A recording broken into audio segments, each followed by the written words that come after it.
Good morning, everyone. I can see that you are already in lovely conversations, but it's now time to come up to the upper level, to our summit stage, because we will start with our official program in 5 minutes. So see you on the upper level in the summit stage. Please come now here. We will start in around 5 minutes. Thank you very much.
Welcome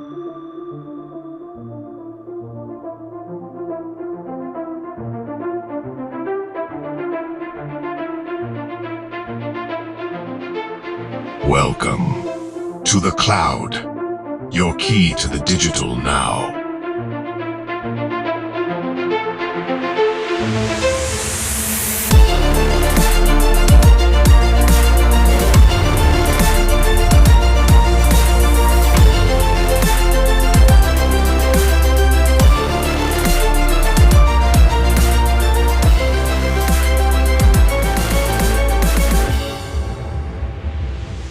Welcome to the IONOS Summit. Now it's time to level up. So, good morning, everyone. And welcome to the cloud and welcome to the IONOS Summit 2024. It's our great pleasure to have you all here with us in Berlin as well as on the live stream. Thank you very much for tuning in from all around the globe. My name is Susanne Schöne. I'm a journalist and TV host here in Germany with a special focus on technology topics.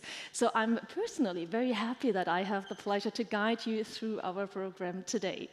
And I can promise you, it's a fully packed day with plenty of information. So first of all, let's check very quickly on our agenda. We will start with the two opening keynotes from our CCO Jens Reich and our CTO Markus Noga. Afterwards, you here in Berlin have to make a difficult decision because at 11:15, our side tracks will also start their program. 3 of them are waiting for you. One is about artificial intelligence, the second one about the partner ecosystem, and the third one about digital sovereignty and security. For you in the live stream, it's a bit easier because the live stream only works here at the main stage, so you will stay with me for our first great panel discussion. This one also starts at 11:15. You're absolutely invited to join us here in Berlin as well, where we will talk about what economy and politics have to do to make sure that we are not left behind in terms of digital transformation. By the way, this will be the only part of the program that will be in German. The rest of the day will fully be in English. So then we make here at the main stage a longer break of around 4 hours. That gives you the opportunity here in Berlin to visit the side tracks, to visit the exhibition, to get some food and drinks. And then at 4 o'clock, we are all back here at the main stage. Also, it's time for you then again at the live stream to join us back here. And then we will have our great panel discussion about artificial intelligence.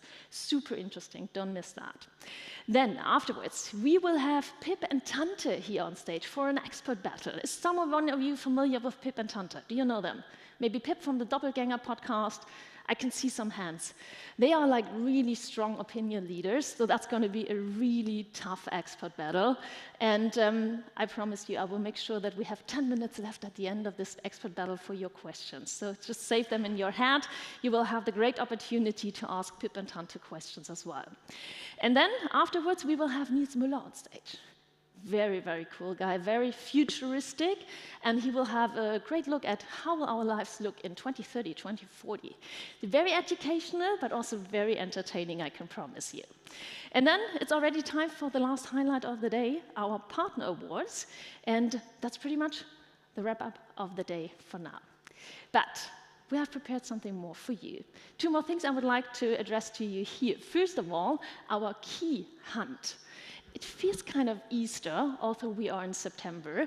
We have hidden 150 USB keys somewhere in this place, on all 3 levels, as you can see here. I can't tell you where they are, we have hidden them, so maybe you can find them by luck, maybe after a good conversation with one of our exhibitors, you never know. Why should you collect these USB keys? Well, at the end of the afternoon, right after Nils, we will draw our winners. I will have a special guest for that. I can't tell you now, but later on you will see. And we will have 3 winners. By the way, prize number 1 are MetaQuest classes. So it's absolutely worthy. The only thing you have to keep in mind here is that you still have to be here in the afternoon to collect your prize. Okay, that's important. So go for a key hunt during the day, collect as many keys as possible, and that increases your chance of winning. And the last thing, on my list, of course, is about our exhibitors, because we are very happy to have them. First of all, a huge thank you to our sponsor here for the main stage, Bechtle, but you can also find all the other exhibitors on the other 3 levels. Feel free to do that in the 4 hours break. That's why we take such a long break, that you really have the time to go to the side tracks, to the exhibitors, and so on. Okay, perfect. That was a lot of talking from my side. I would say we are now ready to start.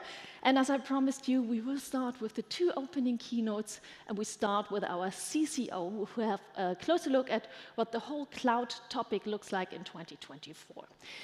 We all know we are at a turning point right now, especially in Germany. And if our companies, our private sector, will put our economy back on track, we have to make sure that they start digitalize now. Better yesterday than today. But what are the main challenges? And how can especially small and medium-sized enterprises tackle the whole topic of digital transformation? Let's hand these questions over to our CCO, so please welcome on stage Jens Reich. Good morning. Pleasure to have you.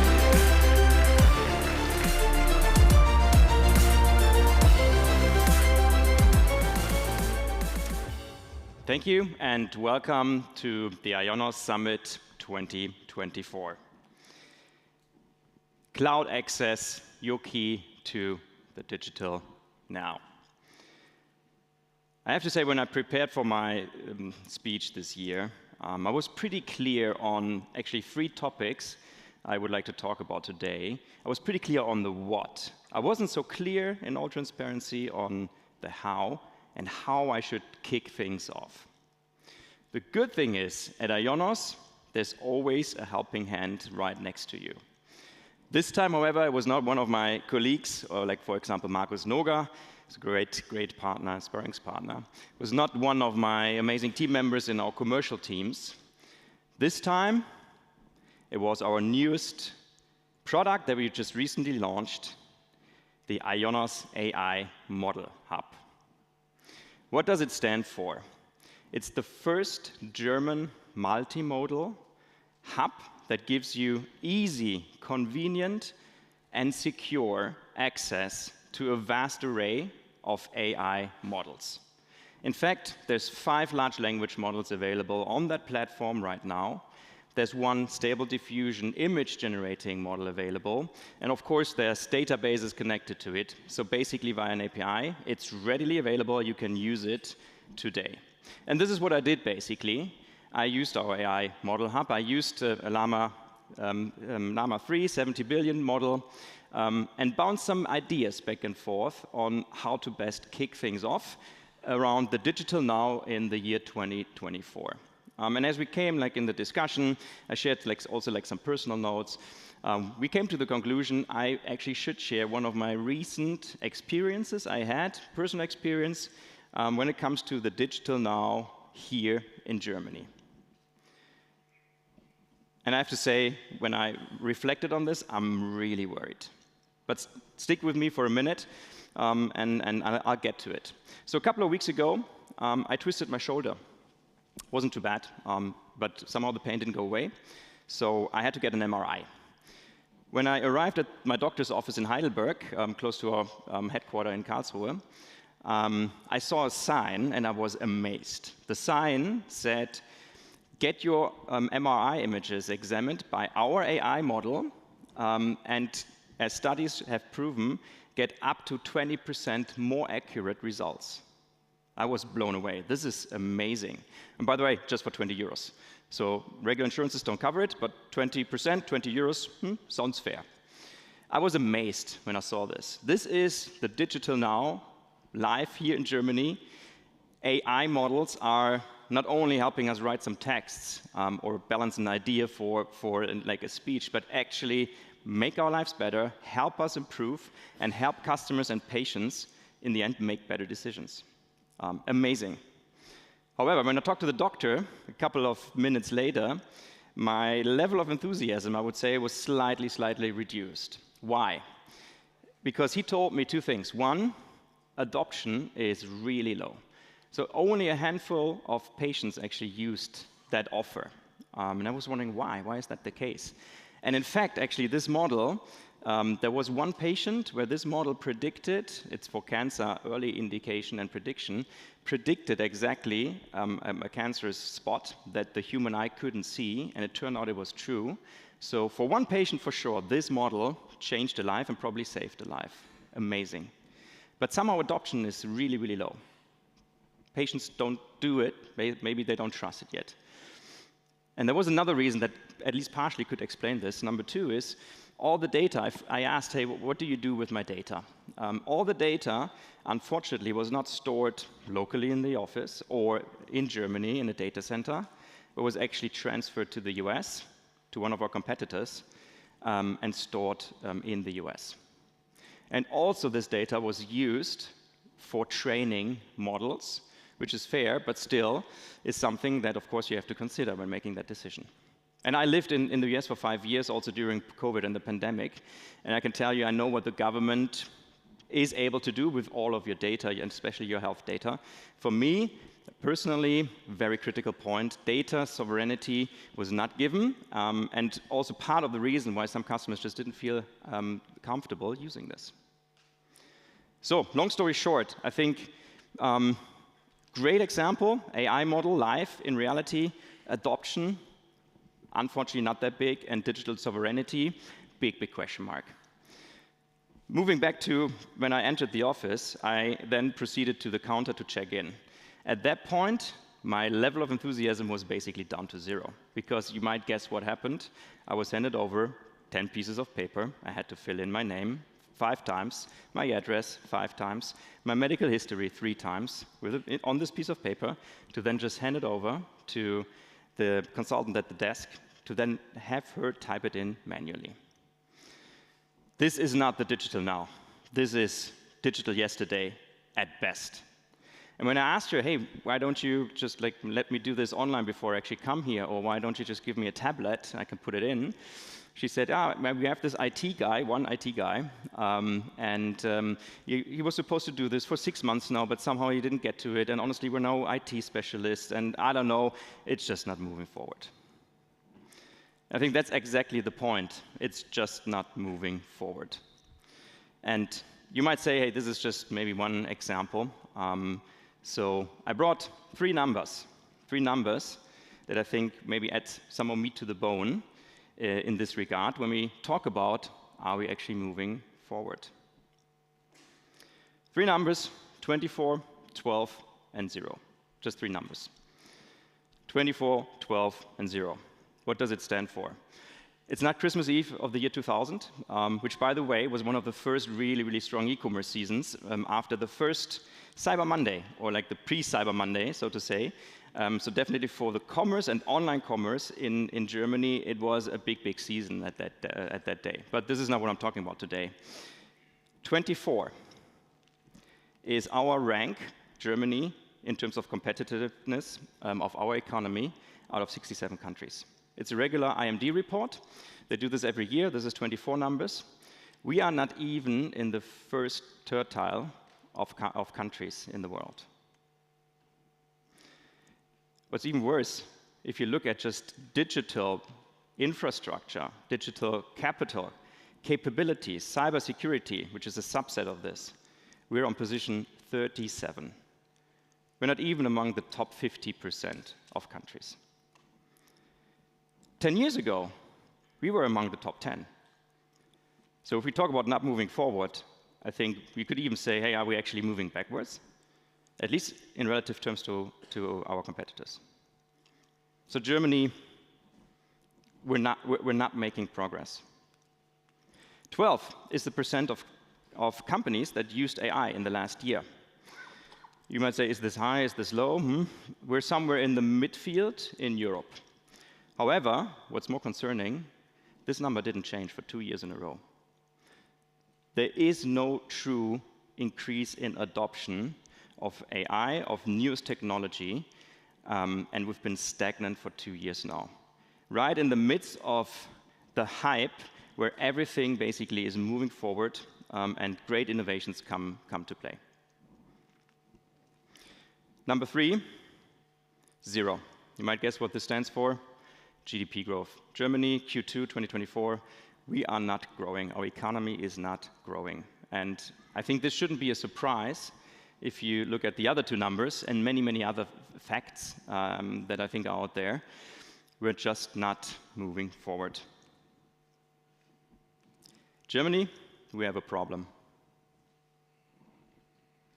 The good thing is, in Germany, we're quite good at solving problems. And every single problem also represents an opportunity. Key opportunity for sure, AI. Is AI the savior? I don't know. Is it going to make a difference? Probably, it already does today. Is it a huge opportunity for GDP growth that we just talked about? Absolutely. Recent study by Goldman Sachs indicates, especially for developed markets like Germany, it's a massive, massive opportunity. 1.4% additional GDP growth that can be generated over the next years just through the implementation of AI. Recent PwC study also predicted that by 2030, the contribution of AI to GDP, to economic wealth, can be as much as $16 trillion. This is the GDP of China, roughly, currently. Massive, massive opportunity. So what's holding us back? Is there an AI skill gap? There certainly is. Not only in the doctor's office, there's like 50% of German companies say that they actually lack the ability to properly implement, to use AI tools, and can't really introduce process improvements based on news technology and AI. It's the doctor's office that said, hey, there's an IT guy, and somehow it's just not moving forward, and we can't do it. No one to blame, but in the end, this is a key challenge. At the same time, this is a huge opportunity. This is exactly what we at IONOS are doing. We are democratizing access to digitalization, access to the cloud, cloud solutions and services, access to the news technology like AI, and this in a very easy, convenient way so that everyone out there can actually use it. And by the way, of course, we're not doing this alone. Everyone, every single one of you, the digital ecosystem is doing this, is helping our customers every single day to make a change and digitalize processes and make everyone's life easier. We're not only doing this in a smart and efficient way, we're also doing this in a safe and sovereign way. Today, 86% of German companies say, hey, we are dependent on US providers. That's not good. The doctor's office had to send the data there because that's where the model was hosted. That's what the provider basically offered. At the same time, they don't want it. 77% say tomorrow they actually want a sovereign player, a European player, who's not tied to legal regulation requirements and laws that are outside of their control, that basically sit in third-party countries. And the US is a prime example in that regard.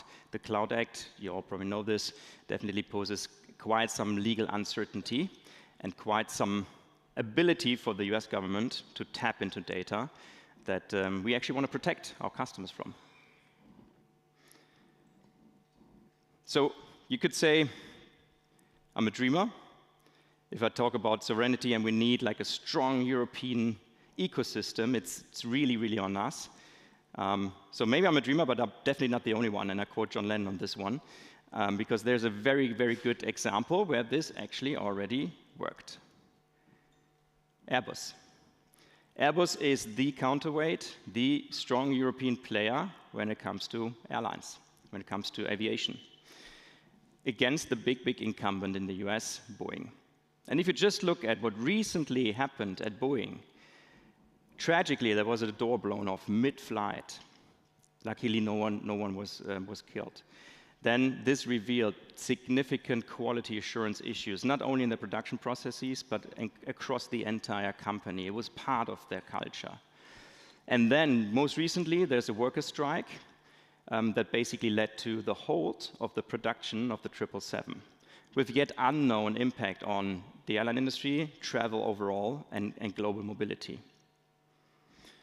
So it's good that we have Airbus. It's really, really good that we have Airbus and a strong ecosystem behind it of suppliers, of partners that are a counterweight and a balancing power in almost like an equilibrium in this global economy. If you take a more recent example in our industry, and you might have heard Olaf Scholz say this 2 days ago, when Intel announced that they actually postpone the buildup of a production plant for chips in Magdeburg by at least 2 years. And Olaf Scholz said, in Germany, we need to be less reliant on Asia and on the US. This is a fact, especially when it comes to critical infrastructure, especially when it comes to digitalization. And critical infrastructure is not only hardware, chip production, it is also fiber, it is connectivity, it is 5G, it is data centers and the cloud. And this is on all of us, to be honest. Yeah? We are the digital ecosystem. It's not only an opportunity, it's not only a mission of IONOS, it's a duty. German economy and the European economy, our stability relies on basically everyone in this room and more. It relies on the digital ecosystem.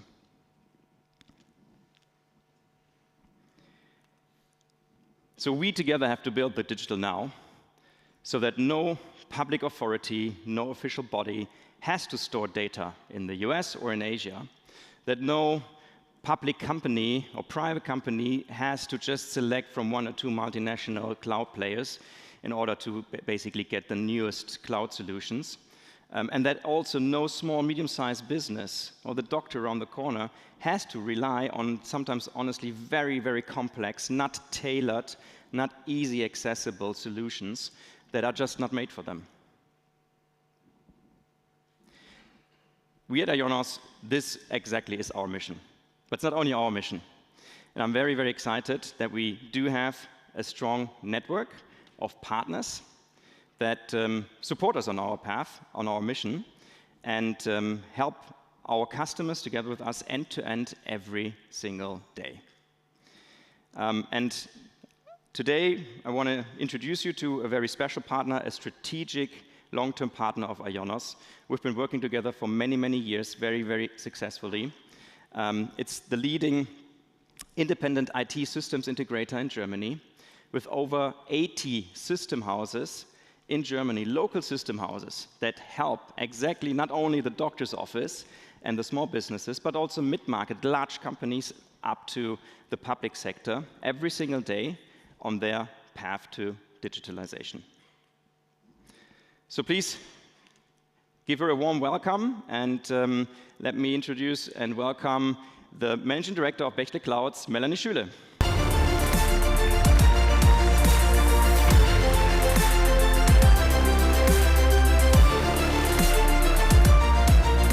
Hi, Melanie. Good to see you. Good to see you. Thank you. Great to have you, Melanie. Thanks so much for joining the IONOS Summit. And of course, more than ever, thanks so much for being a trusted partner over the past years and almost decades together with IONOS. Thank you for having me. Melanie, Bechtle, you are basically in touch with customers every single day, like I just mentioned, on the ground, from the small, medium-sized companies to really large accounts. What is your first-hand impression when we talk about the digital now, challenges, opportunities? What do you hear from the customers? So what we hear every single day is they are under a big, big cost pressure, as everyone in every area, in every sector. And on the other hand, I think there is a little fear to pass anything, to miss anything. Many informations coming from AI. Former, we talked, you have to go to the cloud and so on, and there are the costs on the other hand. Some companies, it depends on which companies they are talking how they can save costs with AI, and the others, they're discussing are the same also, how they can reduce the IT costs. So I think this is a little bit a struggle point, a challenge where they are, and this is the big opportunity also for us to bring the innovation to help the companies that they can save their costs with innovation. And so AI is a big thing, but they need help, they need guidance, and I think this is what we're hearing every day. A little story. This morning, I talked to my dear colleagues from Planet AI. They're here everywhere. We are talking a little bit later around them. And they asked me, do you need anything for your speech together with Jens? And I said, no, I don't need. I have so much. I even have to collect the right for today, for the time, for the moment. And I think this is the same situation that our customers are also in it. AI, amazing topic, 100%. And with Planet AI, for you, for Bechtle, a strategic area that you guys are like investing heavily, that you're exploring, but you're also already live. That's the great thing. You're also already live. You're helping customers, be it about like documentation that you automate and support with AI. That's really amazing. Similar to us, like at IONOS, AI Model Hub, of course, I mentioned before. That's just one amazing product that we recently launched, where we're actually trying to infuse AI into all of our products that we're offering. Be it a website builder that within a couple of clicks and seconds, your website is there and you can just talk to the website builder tool and then it's there. Be it an email marketing tool where like you can actually have AI write your emails that are optimized and are really, really good. So AI, huge topic, absolutely. Where do you see like customers, how do they react to AI? Like what about adoption of AI and tools? Where do you see a resistance there, or how does it work? Yes, this is what I meant. It's to collect the right, to have. They all have to build their own narrative around AI, and I think it's at a pretty beginning at the moment. There is a mass of offers from the market, and there is a big gap in how to do it, how to bring it to the company's strategic points and plans and so on. And I think they try to use it, but they even don't have the right necessities around that. It's all about data. Mm-hmm. And we collect data every day since many, many years. We don't start collecting data right now, but we need to have the data in the right specific calculations and so on and so on. And this is where we have to go to. And back to Planet AI, they close the gap to this.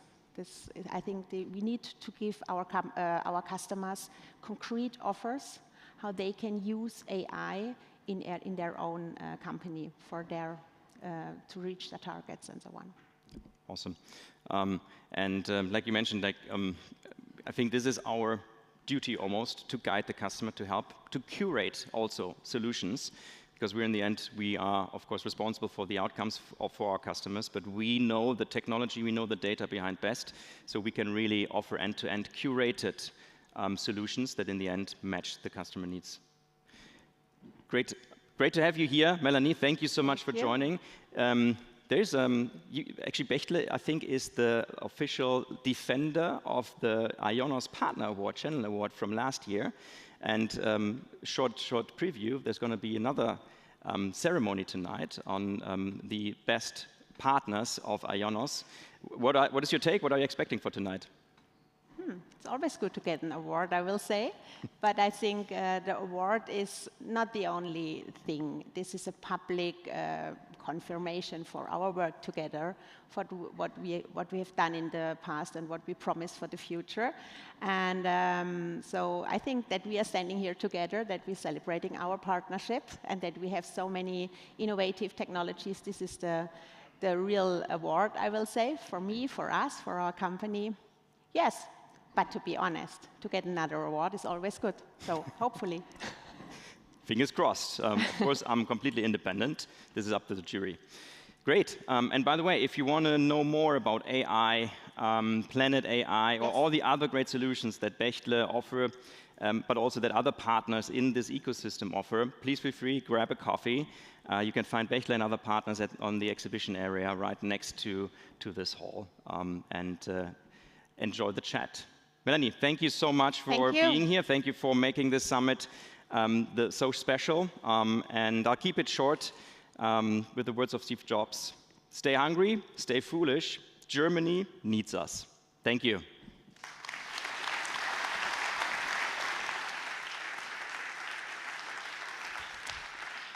Thank you very much to the both of you. Melanie, you just addressed some of the topics that, of course, we will discuss much more into depth at our AI panel. I'm very happy that you will be a part of this as well.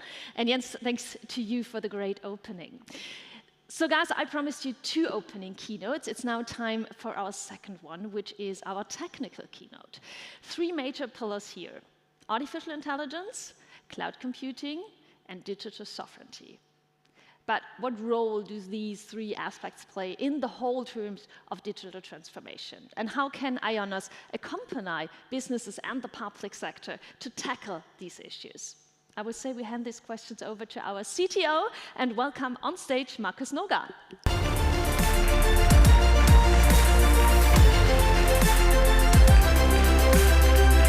Good to see you, Markus. Thank you. Pleasure to be here today with so many of you, representing so many different firms, companies, public institutions, so many missions, so many visions to transform the way you are doing business and to create value for your enterprises. This is inspiring to me, because I care deeply about what IONOS does, about our mission, our vision, our purpose, which is to enable you to transform and to be at your best with the digital technology that we have at our disposal, and to make that access as easy and as democratic as it possibly can be. But today, it can feel like we're hitting some ridiculous challenges in business, some challenges that make it hard to find the right personnel. It seems like every shop has a sign out, help wanted. Every restaurant says closed on Thursdays because we have no waiting staff. It seems like every road you drive over has potholes.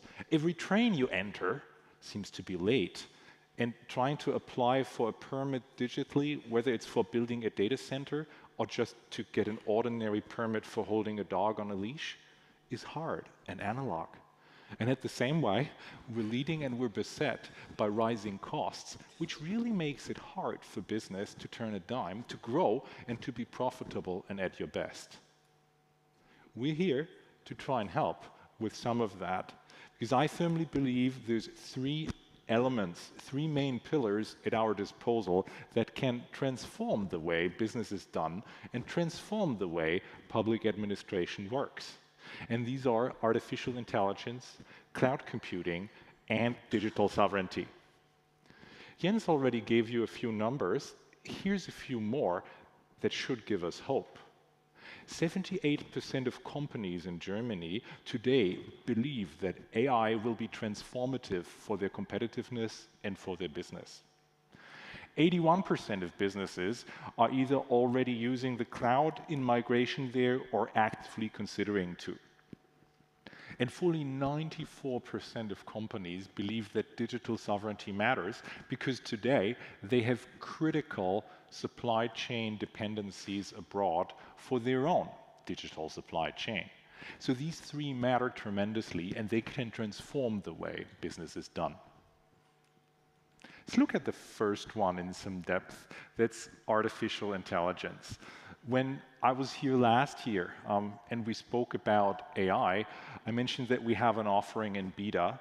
Very proud that working with our beta customers, the teams have put out a great, generally available AI solution that truly democratizes access. And that solution is the AI Model Hub. Why the AI Model Hub and why that product? Well, the AI Model Hub provides the leading open source models for you with an easy API-based consumption model. I firmly believe that open source, open weights AI is the way to go, and that at the current pace of development, open source AI will be good for 80% of use cases. This year, next year, the year after, open source AI is here to stay, and it offers the best value in the AI space.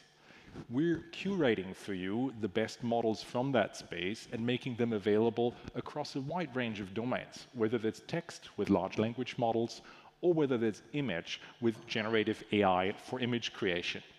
And the best thing is we're enabling you to use your own data, not like the medical practice that Jens was talking about. You don't have to send them to the United States. You can put them into trusted vector databases that sit inside a European data center subject to GDPR and are not used to train any model that serves any competitor or any other environment. Your data is yours, it stays yours, and it goes absolutely nowhere. And all that with an easy integration capability because we're compatible to industry standards and industry-leading API practices. It literally is a drop-in replacement, just better. Here's a look at how first customers and working with partners of the IONOS group are transforming their own digital services, and they give hope for transformation and for change, particularly in the public sector. The city of Freiburg is working with a partner to transform their digital customer service. They're making available 75,000 and more documents across everything the city of Freiburg has ever decided on, has ever written, has ever published. And they're making that available just one prompt away. How does it work technically? This is meant to be the technology keynote, right? So I'm allowed to talk about how that works technically. Okay, so what we do is we take the user prompt, we inject that with a system prompt to derive a query string. We put that query string into the vector database using an embedding model, and then we find the document that lie closest to that query in the vector embedding space. And after that, we tell the large language model, you are a customer service agent working for the city of Freiburg, trying to give the best customer service there is. Here's what the customer asked. Here's the 5 most relevant documents. Please compose your answer.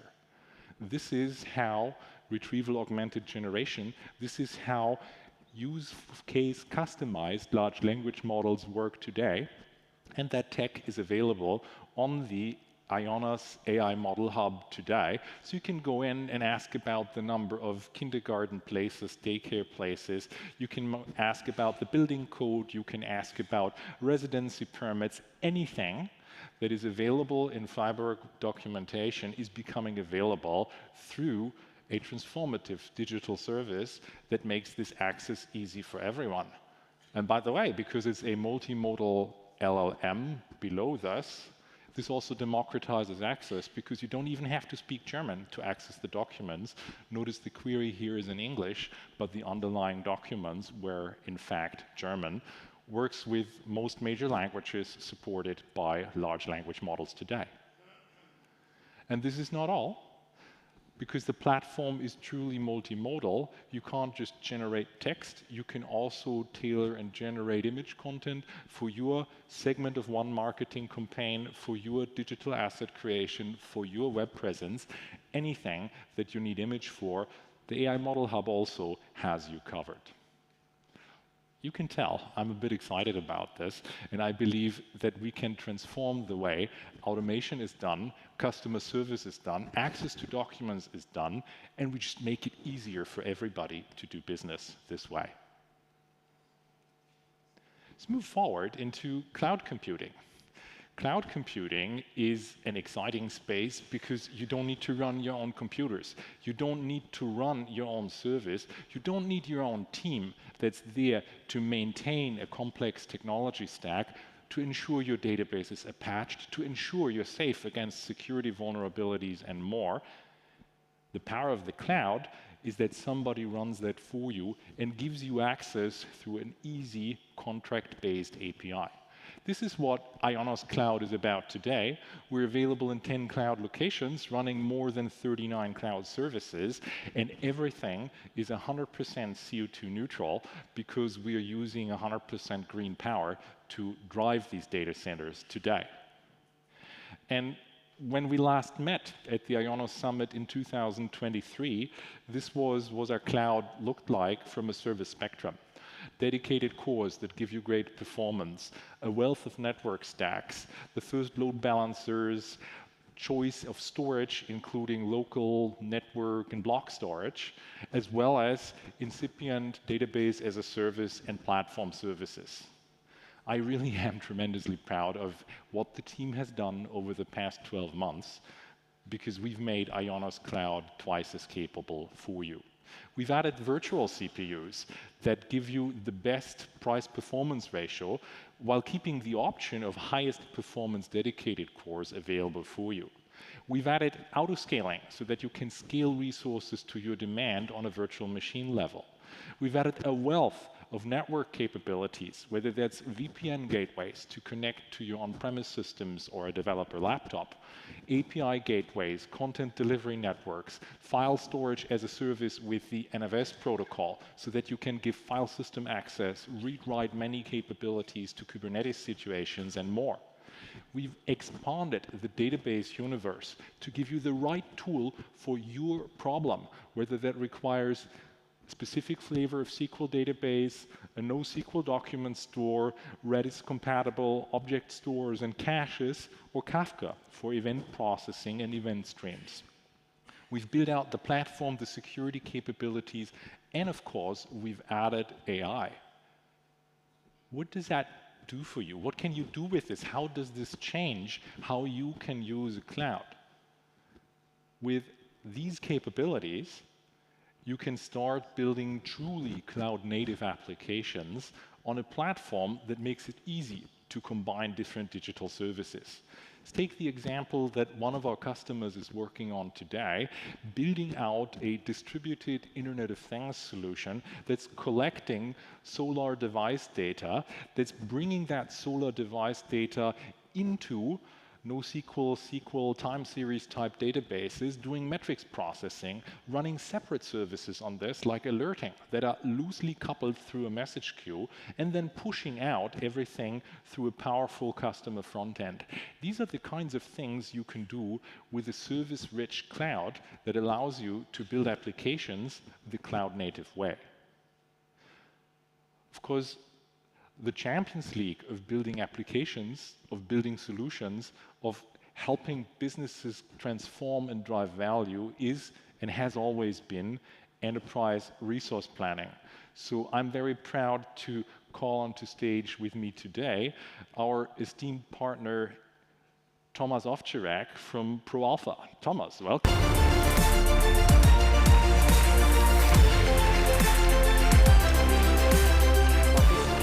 Everyone. Hey, good to see you, Thomas. Welcome. How are you doing today? First of all, I want to say that I'm really grateful to be here with you on the stage, so thank you again, Markus. I'm amazed how many people we have in here, so good. My pleasure hosting you. Thomas, not everybody here knows ProAlpha yet.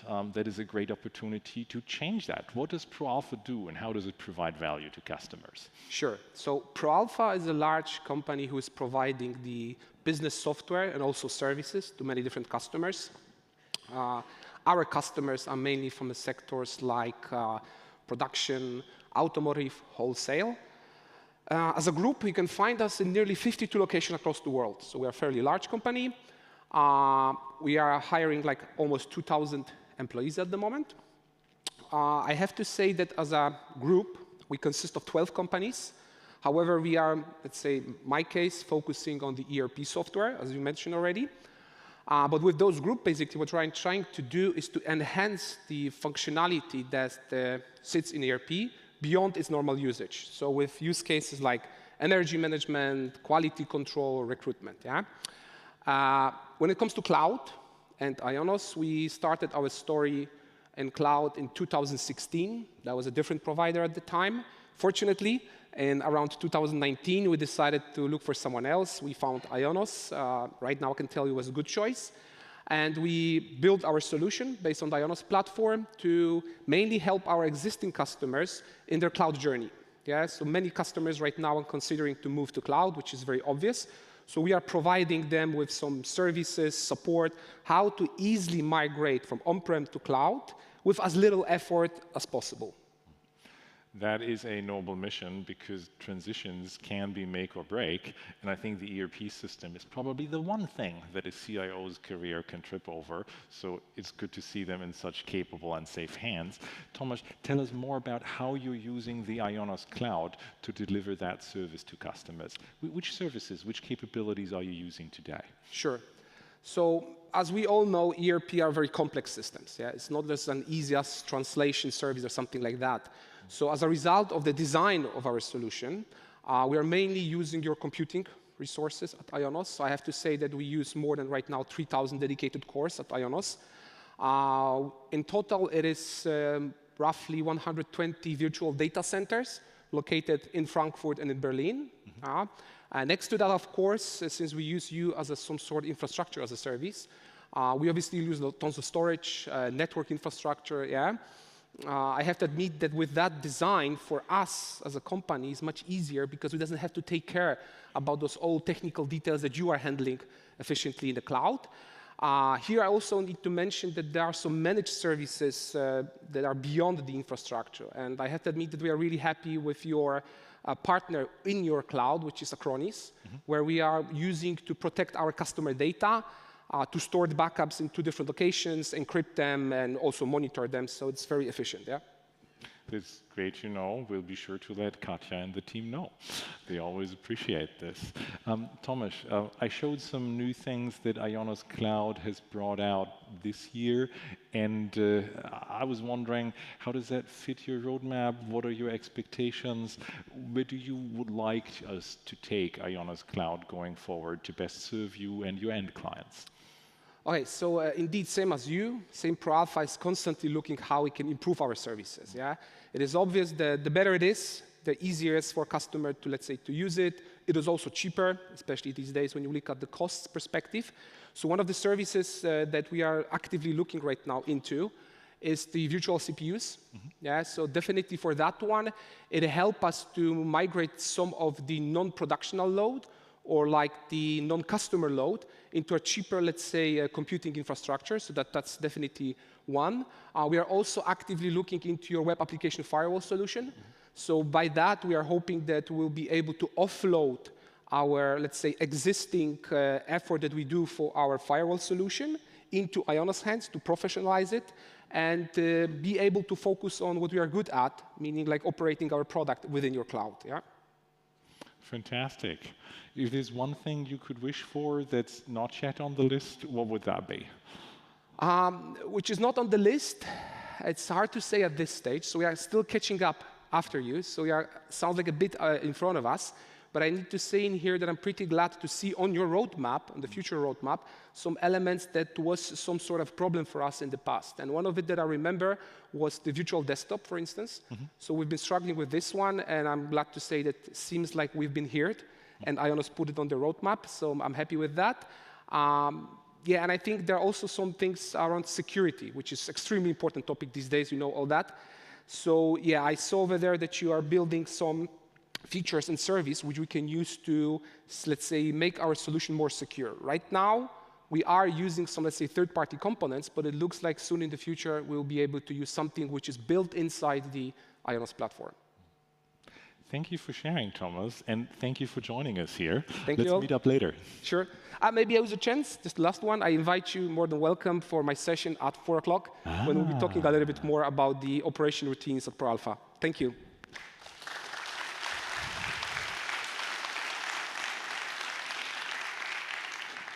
4 o'clock, be there or be square. Thank you, Thomas. And let me look forward into the roadmap and the vision of where we look to take IONOS Cloud in future. So future evolution, the first step is to consolidate the presence. We would like every service there is to be available in every data center where there's customer demand with a universally high level of integration between the graphical tooling and the API tooling. So first and foremost, we're looking to consolidate all the new things that are created and out there, provided that customer demand underpins all of them. So this is going to be driven by your inputs. You get to vote with your feedback and your wallets what we do. Looking further out in terms of vision, there's a few elements that I would like to continue bringing to the cloud and that we've heard from customers, from partners, from project leaders, from implementers, from everybody using the cloud. A lot of that is about AI at the moment. Hey, can you get proper pure GPUs for us attached to a virtual machine as a bare metal? Now, inside Kubernetes, this is of course something that we're looking into because Customers are always looking to do more, and some of these scenarios just require a pure GPU and stacks that work on that. We've worked hard to improve our identity and access management. We're looking to expose that as a service and to give you things that every application builder needs, things like how do I manage my keys? How do I juggle secrets in a secure way? It's table stakes. You need to have that when you build an application, but doing it right is actually surprisingly tricky, so having an as a service could help. Expanding the space of databases, expanding the storage and performance and reliability replication classes in storage, further growing traffic processing.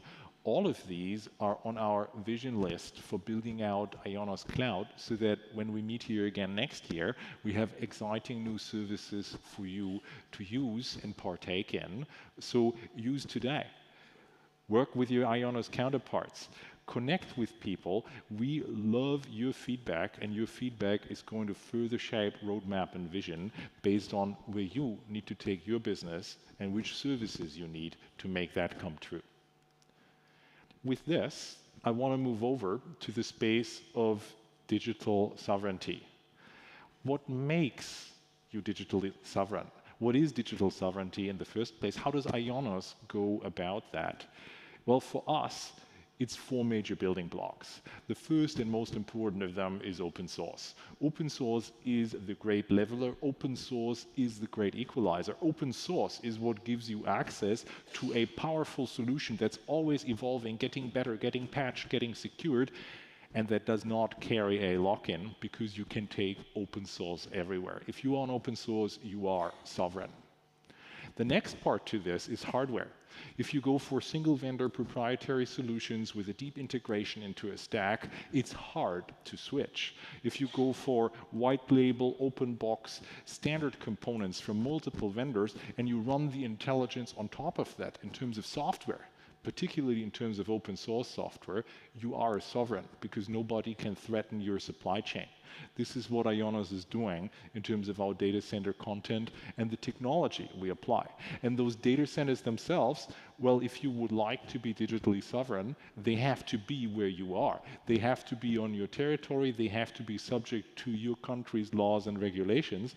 This is why we're proud to be running our own data centers in Europe, many co-location sites in Europe and abroad, and an extensive own network with a dark fiber backbone and with redundancy that's been upgraded and expanded multiple times to ensure that we provide a great service no matter if it's snowing, raining, or flooding outside, because the weather is getting more extreme. You have to account for that, you have to plan for that so that you truly are sovereign over your infrastructure. Last but not least, it's also about certifications and attestations, because you don't have to take my word for digital sovereignty or security. You can actually take the word of some of the industry's toughest regulators on the planet, the German BSI, and some of the most professional certification and attestation bodies on the planet. Which is why the array of certifications that IONOS holds to make sure you are secure, your data is secure, your customers' data are secure and trusted matters so much to me. We're ISO 27001 for security. We're IT Grundschutz for many parts of our scope. We are newly C5 compliant with a C5 Type 1 attestation derived in the past year that particularly secures our cloud and the infrastructure components of that. For the hosting business, we've been critical infrastructure for a long time. We're CRITIS, and the new NIS2 regulation that Europe has put afoot and that Germany is currently converting into national law actually doesn't faze us. I know this is a big problem for many industry players. I know that particularly some of the smaller DNS and domains players are now racing to catch up because they are suddenly subject to the same level of regulation that a CRITIS, an ISO 27001, a Grundschutz demanded, and a 3-person mom and pop shop is really hard pressed to do that. They don't even have enough people for the segregation of duties. We're already there for the most part because we have all these certifications in place, and we're looking forward to the NIS2 certification exercise together with our regulation and attestation partners. That's just a glimpse of what we're doing in the certification space. We're never stopping. We've added a certified CNCF compliant Kubernetes to that list of certifications in the past year as well. For those of you who are not familiar, CNCF is the Cloud Native Computing Foundation, an impressive industry body championing and driving a large array of open source initiatives in the technology body. We're also proud to be a silver member there as part of the certified Kubernetes environment. And we look forward to continue to work with the open source and certification ecosystem.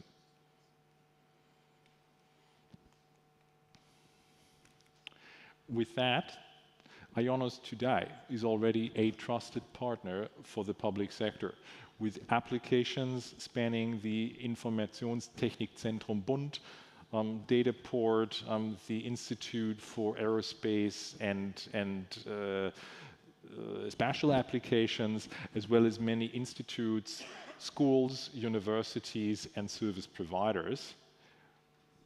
We look forward to working with all of you and to help you digitize, be the best you can be, deliver the best service for our customers, for this nation. And we look forward to taking that step into the digital now with all of you. Whether you're a business, whether you're a small firm, an NGO, whether you are a public entity, your mission, your vision, your passion about what you want to achieve is the limit, and we're here to raise that limit, to raise the bar together with all of you. Thank you.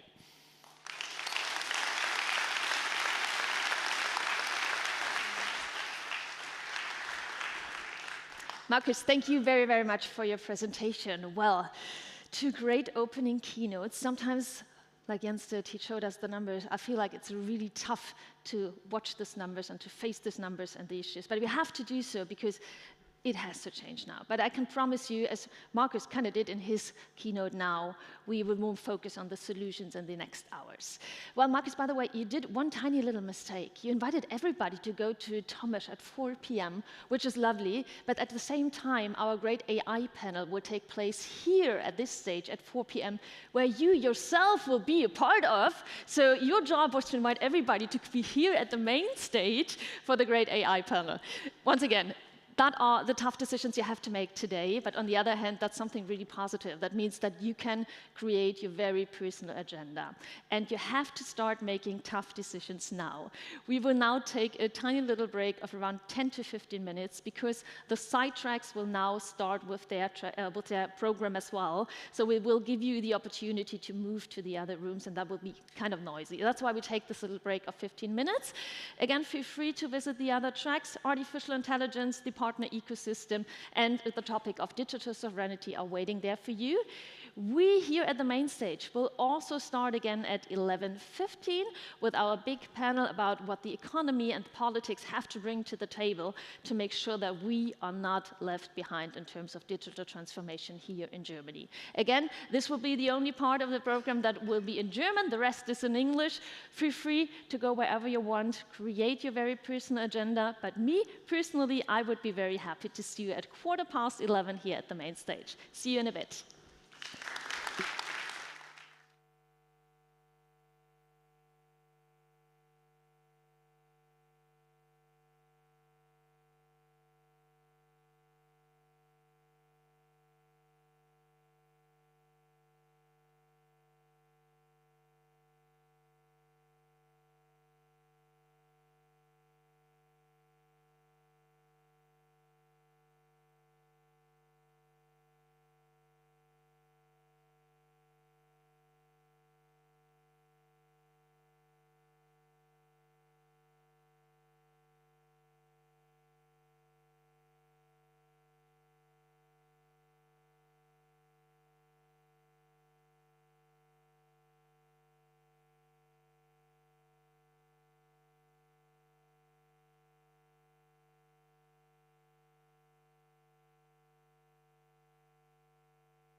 pouco sozinho. É um caco de vidro, é a vida, é o sol. É a noite, é a morte, é o laço, é o anzol. É peroba do campo, é o nó da madeira, cangacandê. é o matita pereira, É madeira de vento, da ribanceira, é um mistério profundo. é o queira ou não queira, É o vento ventando, é o fim da ladeira. É a viga, é o vão, festa da cumeira. é a chuva chovendo, é conversa ribeira das águas de março, é o fim da canseira, É o pé, é o chão, é a mastradeira, passarinho na mão. pedra de atiradeira, É uma ave no céu, é uma ave no chão, é um regato, é uma fonte. é um pedaço de pão, É o fundo do poço, é o fim do caminho. No rosto desgosto, é um pouco sozinho.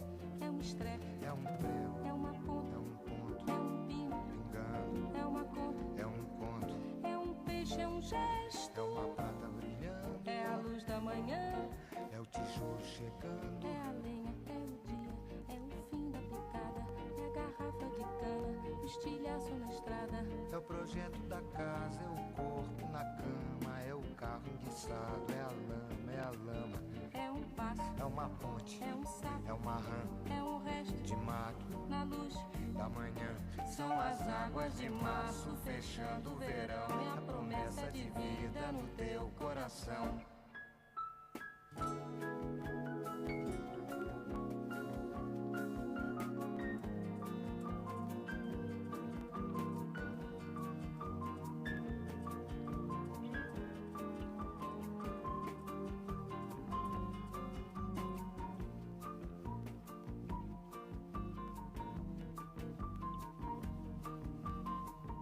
É uma cobra, é um pau, É João, é José é um espinho, na mão, é um corte, no pé. São as águas de março fechando o verão. É a promessa de vida no teu coração. é pau, É pedra é o fim, do caminho, é um resto, de topo, é um pouco, sozinho. É um passo, é uma ponte, é um sapo, é uma rã, é um belo horizonte. é uma febre terçã, São as águas de março fechando o verão. É a promessa de vida no teu coração. Pau, edra, in, inho, peixe, coco, oco, inho, agro, hidro, ida, ol, oite, horte, aço. sol, São as águas de março fechando o verão. É a promessa de vida no teu coração. Badaba, baziza, zazaziza, bazananenha, andandede, badandede, badandede, andandade, andandada, andandede, andandede, andandada, ué.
Ladies and gentlemen, just a quick reminder that the program on all tracks and the main stage will start in 5 minutes.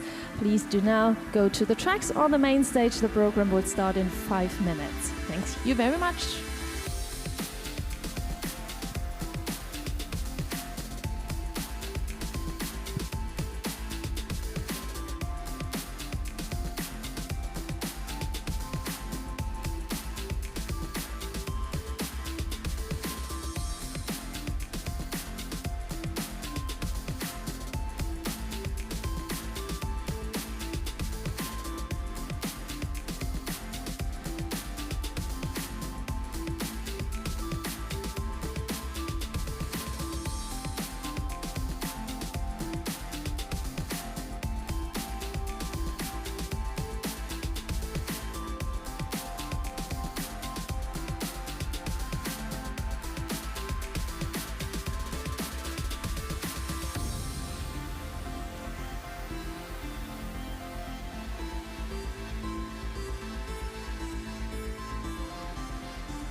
Willkommen zurück aus unserer kleinen Mini-Pause und ich kann natürlich direkt im Deutschen loslegen, denn wie versprochen, dies wird der einzige Programmpunkt heute sein, der auf Deutsch stattfindet. Schön, dass Sie alle da sind. Die Reihen haben sich verständlicherweise ein bisschen gedichtet. Das ist immer so, wenn sich alle auf verschiedene Bühnen verteilen, aber Sie haben auf jeden Fall alles richtig gemacht, dass Sie die nächsten 45 Minuten hier bei uns sind. Denn wir wollen jetzt einmal ein bisschen drüber sprechen, was müssen denn Politik, aber auch Wirtschaft in den Ring werfen, damit wir eben auf dem digitalen Weg nicht abgehängt werden. Wir haben im Moment so ein bisschen das Gefühl, wir sind in Europa wieder so ein bisschen der kranke Mann und die Digitalisierung könnte natürlich ein bedeutender Weg sein, aus dieser wirtschaftlichen Misere auch wieder ein bisschen rauszukommen.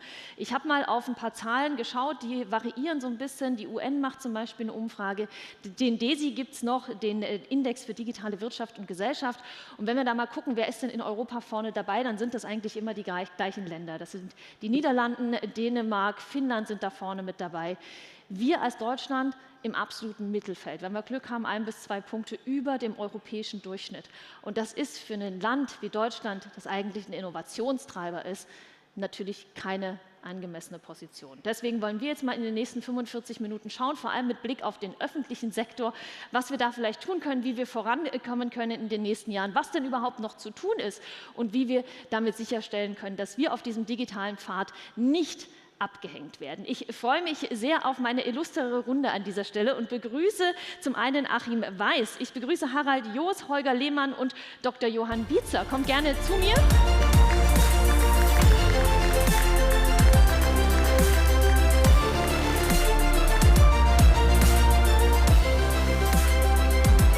Na, das mit der Choreografie hat ja schon mal wunderbar geklappt. Jetzt nehmen wir uns natürlich noch ein paar Sekunden Zeit, dass euch alle ein bisschen besser kennenlernen können. Achim, dich als CEO der IONOS-Gruppe muss ich, glaube ich, nicht mehr viel vorstellen. Deswegen skippe ich das an dieser Stelle. Wir freuen uns, Harald Joos ist bei uns. Er ist Cloud-Beauftragter der Deutschen Rentenversicherung Bund. Zuvor war er CIO und IT-Beauftragter des Bundesministeriums der Finanzen. Schön, dass du da bist, Harald.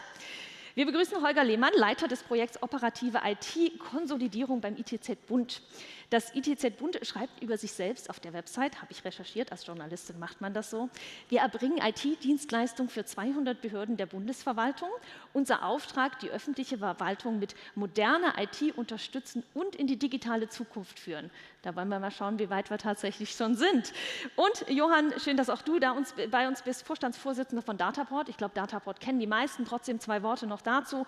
Dataport ist der Informations- und Kommunikationsdienstleister der öffentlichen Verwaltung für die Bundesländer Hamburg, Schleswig-Holstein, Bremen und Sachsen-Anhalt sowie für die Steuerverwaltungen in MacPom und Niedersachsen und eine Anstalt des öffentlichen Rechts. Das einmal nur kurz zur Einordnung, damit Sie auch wissen, wer hier auf der Bühne spricht. Und ich würde sagen, wir beginnen einfach mal mit dem, was vielleicht auch ein bisschen wehtut. Das ist nämlich der aktuelle Status quo.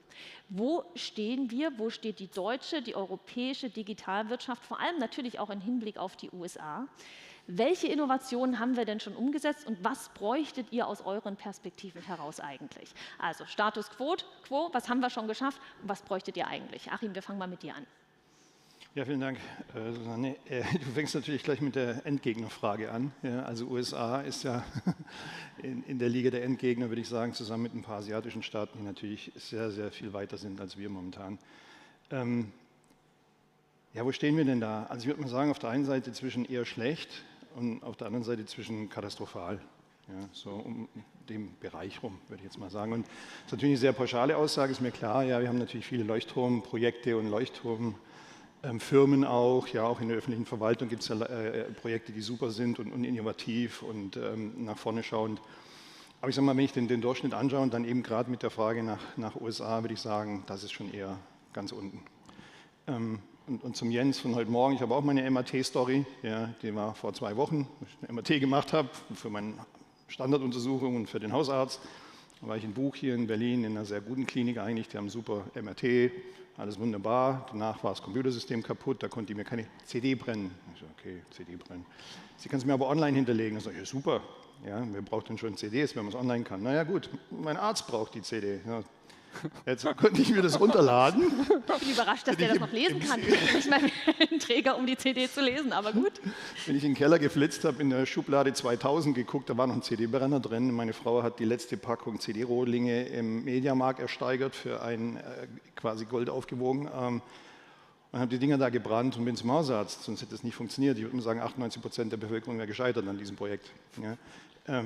Und wenn ihr das halt vergleicht dann auch mit dem Ausland und mit anderen Staaten, wo die Gesundheitsdaten ganz klar in einer App sind, wo jeder bei seinem Arzt des Vertrauens dann freigeben kann, welche Daten er sehen soll, die Blutbilder der letzten vielen Jahre irgendwie vergleichbar mit Statistiken und so weiter, das sind wir in der Steinzeit im Vergleich. Ja. So, und die Rolle der öffentlichen Verwaltung an der Stelle, die ist natürlich schon groß. Warum? Weil ich meine, am Ende des Tages hat ja jeder Bundesbürger früher oder später irgendeinen Behördenakt zu bewältigen und schaut da natürlich hin. Und das ist natürlich ein Beispiel dafür. Ja, wir sind ja, man lernt ja, man sieht ja, wenn der Bundesbürger glaubt ja, die Politiker sind die Schlauesten, die hier im Land rumlaufen. Ja, und wenn man dann halt sieht, wie dann die Verwaltung funktioniert, dann denkt man, das ist der Status, so muss es sein. Ja, ist aber natürlich völlig falsch. Ja, und deswegen ist die Rolle der öffentlichen Hand sicherlich auch die eines Mentors und eines Role Models, sagt man in Englisch. Ja, und ich glaube, da sind wir halt eben noch lange nicht. Harald, als Cloud-Beauftragter der deutschen Rentenversicherung, aus deiner Perspektive, was haben wir denn schon an Meilensteinen überhaupt geschafft? Wo stehen wir im Moment und was würdest du dir wünschen? Also das Positive ist erstmal, für uns gibt es ja nur noch einen Weg nach oben. Das heißt, wir werden sukzessive besser werden.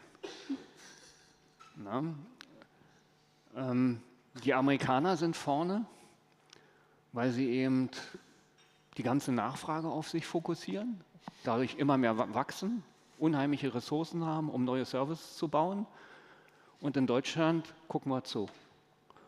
Deswegen ist es wichtig, dass die Nachfrage gebündelt wird in Deutschland. Es macht keinen Sinn, dass wir 100 Anbieter in Deutschland haben, wo jeder aus dem öffentlichen Sektor ein bisschen was einkauft, weil dann werden wir nicht konkurrieren können gegen die Amerikaner. Das heißt, wir müssen die Nachfrage bündeln, damit die deutschen Firmen überhaupt und die europäischen überhaupt eine Chance haben, aufzuholen.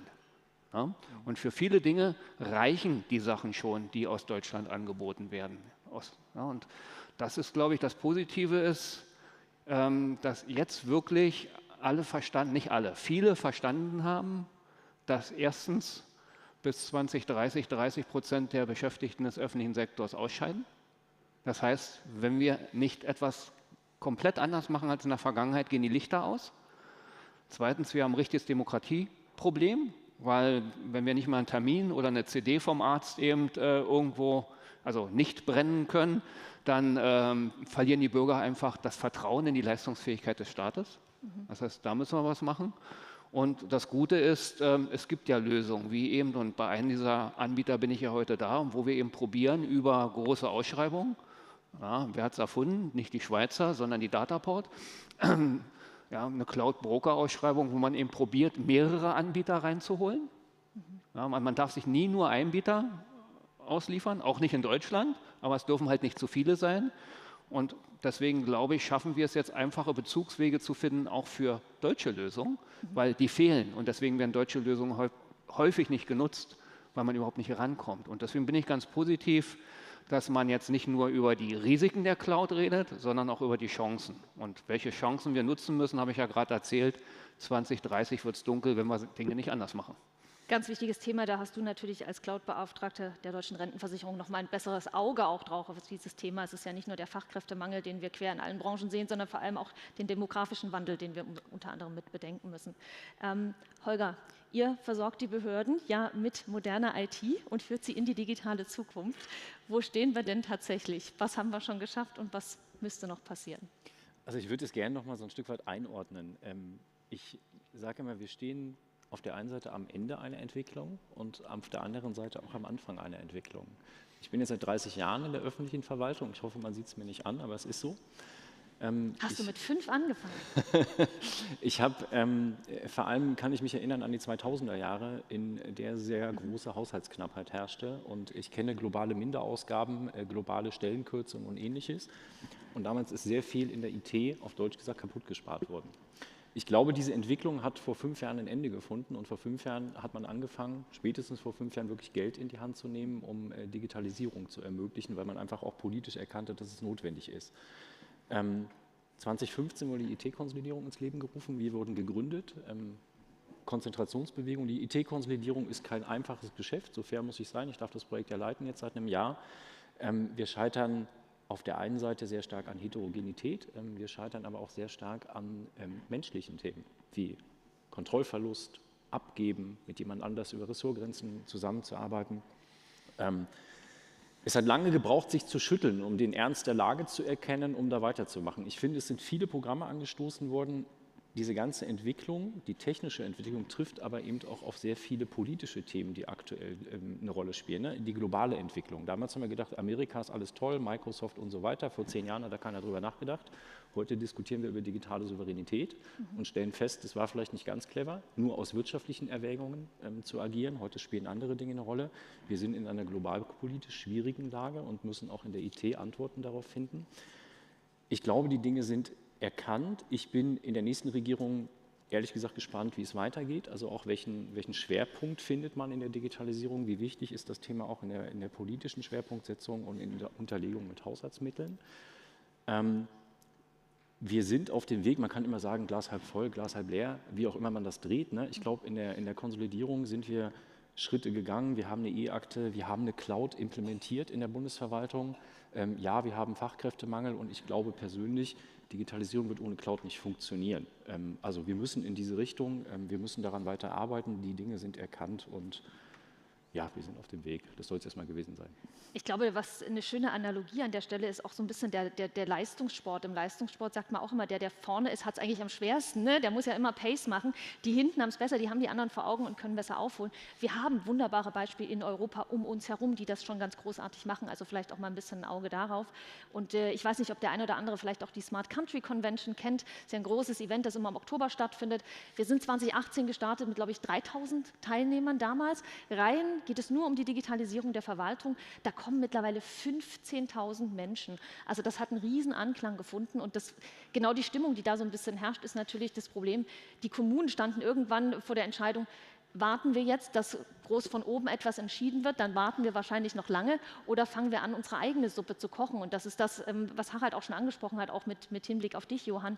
Wir müssen das eigentlich bündeln. Im Moment hat jeder so seine eigene Suppe gekocht und wie kriegen wir das Ganze jetzt thematisch ein bisschen zusammen. Trotzdem, Johann, will ich die Frage natürlich auch an dich noch weitergeben aus deiner Perspektive raus. Was haben wir denn schon geschafft und was liegt jetzt noch vor uns?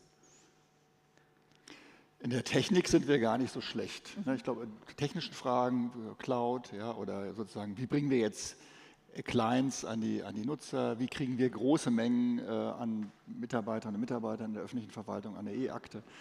Das ist eigentlich alles mit Wasser kochen. Wir sind auch in Innovationen gar nicht so schlecht. Ja? Was uns eigentlich fehlt, ist die Fokussierung auf die wirkliche Rennbahn, auf der das Rennen stattfindet. Und da ist es leider so, dass auf solchen Technologieveranstaltungen wie jetzt hier oder Smart Country Convention oder ich war zuletzt auf dem Ministerialkongress, wir reden ganz viel über Technik und wir fokussieren nicht die eigentliche Rennbahn. Ja, ich nehme das Bild vom Leistungssport auf. Wir laufen jetzt hier alle hier, ja, super, 10.000 Meter Lauf, ganz klasse. Aber Leute, das Spielfeld ist ganz woanders. Das Spielfeld ist ganz woanders. Es läuft über Organisationsveränderung und Prozessveränderung, ja, das politische Mindset. Auf dem Ministerialkongress war so ein hessischer Staatssekretär. Ich war dann zum Glück dahinter auf dem Podium. Ich habe da richtig rumgeätzt, weil ich fand das einfach gruselig. Der Mann hat da erzählt, dass er jetzt über die Lande fährt und die Feuerwehr besucht, ja, um sich mal einen Stand über die Digitalisierung der Feuerwehr zu machen. Ich habe gesagt, super, was wird er dann in 4 Jahren erzählen? Ja? Der hat eigentlich seine Aufgabe gar nicht verstanden, weil seine Aufgabe als Staatssekretär in Hessen ist es, dafür zu sorgen, dass wir eine einheitliche IT für die Kommunen und für das Land in Hessen bekommen und natürlich auch in der Fokussierung dann darüber hinaus. Das ist sein Job. Und was wir da in der Fläche haben, ich kann jetzt auch meine Träger da auch adressieren, ist halt im großen Teil angesichts der Herausforderung eine politische Arbeitsverweigerung. Warum wollen die da nicht ran? Sie wollen da nicht ran, weil sie Angst haben, dass sie die Schlacht nicht gewinnen können. Das kann man jetzt rational nachvollziehen. Ne? Du kannst die Schlacht innerhalb von 4 Jahren nicht gewinnen. Die Geschichte der Konsolidierung im Bund, die Geschichte der Konsolidierung innerhalb der Dataport-Träger, Dataport ist jetzt 20 Jahre alt geworden, die ist halt länger als eine Legislaturperiode. Und die meisten haben halt eine Arbeitszeitrechnung, die läuft alleine bis zum Ende der Legislatur. da ist es schön, mal so einen Leuchtturm zu errichten, irgendeine KI-Anwendung und sich dafür feiern zu lassen, ja? Oder ein Windrad zu öffnen oder weiß der Geier was in so eine Richtung.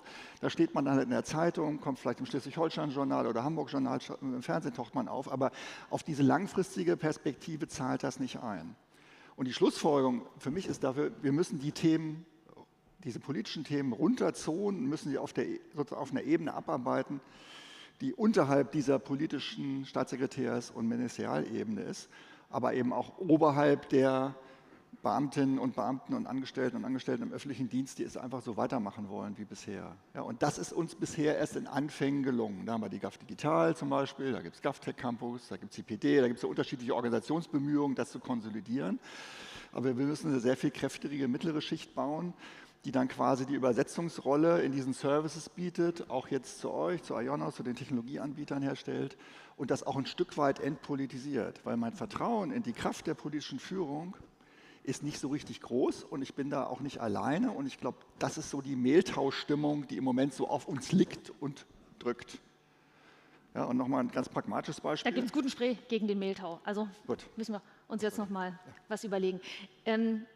Johann, du hast vollkommen recht, ich bin absolut bei dir, um die Analogie nochmal aufzugreifen. Wer aber nicht losläuft, hat halt schon verloren. Ne? Das ist auch das Problem, weil du sagtest, es läuft. Aber auf der richtigen Rennbahn. Das ist absolut richtig. Ich würde es trotzdem gerne mal auf die Ebene noch kurz runterbrechen und Achim die Frage an dich stellen, weil es auch eine ganz essentielle ist. Du hast gesagt, diskutieren müssen wir es auf einer übergeordneten, nicht auf der ganz oben, aber auf der mittleren Ebene. Am Ende sind es ja aber die Menschen in den Unternehmen, in den Behörden, die es umsetzen müssen. Achim, warum tun sich die Leute so schwer, vor Ort technische Neuerungen zu implementieren und tatsächlich umzusetzen? Ich würde gerne mal mit der Basis anfangen. Ja, das ist eine relativ komplexe Frage, glaube ich. Ja, es gibt ja ganz viele verschiedene Gründe. Wenn man jetzt mal die reine Wirtschaft nimmt, jetzt mal ohne Public Sector, wenn man die Wirtschaft nimmt, ich denke, das fängt da an, da sind wir mit teilweise schuld. Ja, also es fängt schon da an, dass ich immer noch Systemhäuser sehe und erlebe, die den Kunden beraten und sagen, du musst jetzt den Server in deinen Keller stellen, weil nur im Keller ist der Server sicher. Ja, da haben wir noch ein Know-how-Problem, was Cloud sein kann und wo die Vorteile liegen und dass halt der Server im Keller definitiv nicht die Zukunft ist. Aber da geht es dann runter ins Detail bis zum Incentive-Programm für diesen Sales-Mitarbeiter, der halt mehr verdient, wenn er einen Server verkauft, wie wenn er Cloud verkauft. Also da fängt schon mal an. Also sind wir hier ganz teilweise mit beteiligt. So, ich glaube, das ist auch so ein Mindset-Thema. Die Amerikaner, die sind super schnell und viel besser darin, neue Businessmodelle zu verstehen und zu erkennen und zu sagen, wo liegen denn meine Chancen. Ja? Da sind wir in Deutschland, wir optimieren den Dieselmotor seit 120 Jahren, jedes Jahr 0,12% oder sowas. Ja? Die Amis, die flitzen sofort auf neue Businessmodelle, die disrupten lieber. Ja? Und sagen, ach komm, Tesla ist doch viel besser wie der Diesel. Ja? Und ich glaube, das ist so ein Mindset-Thema auch ein Stück weit. Ja? Aber auch da müssen wir halt dran arbeiten, wir müssen educaten, wir müssen den Leuten zeigen, wo geht es denn eigentlich hin, um stärker kompetitiv zu sein in der Zukunft. Ja? Aber ohne Digitalisierung werden die Unternehmen Stück für Stück verlieren an Marktanteil. Wir sehen das ja überall. Ja? Es geht weiter über VC. Ja. Natürlich, die VC-Szene, auch schon seit 100 Jahren jetzt diskutiert in Deutschland, ist natürlich nicht die gleiche wie im Silicon Valley, ist auch klar. Ja. Jetzt hat hier Aleb Alpha, ich glaube, 500 Millionen bekommen damals, der Jonas. Jetzt sagt er trainiert keine neuen Modelle mehr, weil einfach sein Background, sein finanzieller Background das nicht mehr ergibt. Ja. Ein neues Modell zu trainieren, braucht A, riesen Rechenzentren, kriegen wir in Deutschland weder genehmigt noch den Strom dafür. Ja. B ist einfach die Kapitaldecke, die er da hat, einfach zu niedrig. Deswegen spezialisiert er sich jetzt auf andere Themen. Es gibt keinen mehr in Deutschland, der große AI-Modelle trainiert. Also wir werden für dieses unglaublich große Zukunftsthema, ja, was nachhaltig die Wirtschaft, unser Leben beeinflussen wird, sind wir eine Startaufstellung. Wir sind gar nicht an der Startaufstellung, nicht mal auf dem falschen Track. Wir haben nicht mal mehr die Zulassung zur Startaufstellung. Ja, wir haben niemand mehr, der an diesem Thema hier noch arbeitet. Ja. So, und da gibt es ganz viele Dinge noch dazwischen. So bei der öffentlichen Verwaltung, ich denke, was auch schadet, ist natürlich teilweise, ich bin absoluter Fan von Datenschutz, aber teilweise wird es auch übertrieben. Ja, also Cookie Consent Layer, ich glaube, das ist jedem ein Begriff, ja, die Cookies, die man jetzt bei jeder neuen Webseite wegklicken muss. Ja. Wir haben ja Statistiken, wir haben ja Millionen von Website-Besuchern. Glauben Sie, wie viele Leute schauen sich denn diesen Cookie-Text an? Ja, wie viele lesen denn die AGBs hinten durch? Ja, niemand. Aber ja, wir machen Millionenprojekte. Das kostet die Industrie und wieder Verwaltung, wieder Klagen und EU. Das ist übertrieben, das blockiert. Oder Föderalismus. Ja, warum müssen wir denn 16 Mal das gleiche Ding programmieren? Ja, mit mehr und weniger begabten Chefen, ja, die Programmierung verantworten, ja, Ministerien, sonst was. Ja. Im Koalitionsvertrag steht Souveränität, Digitalisierung.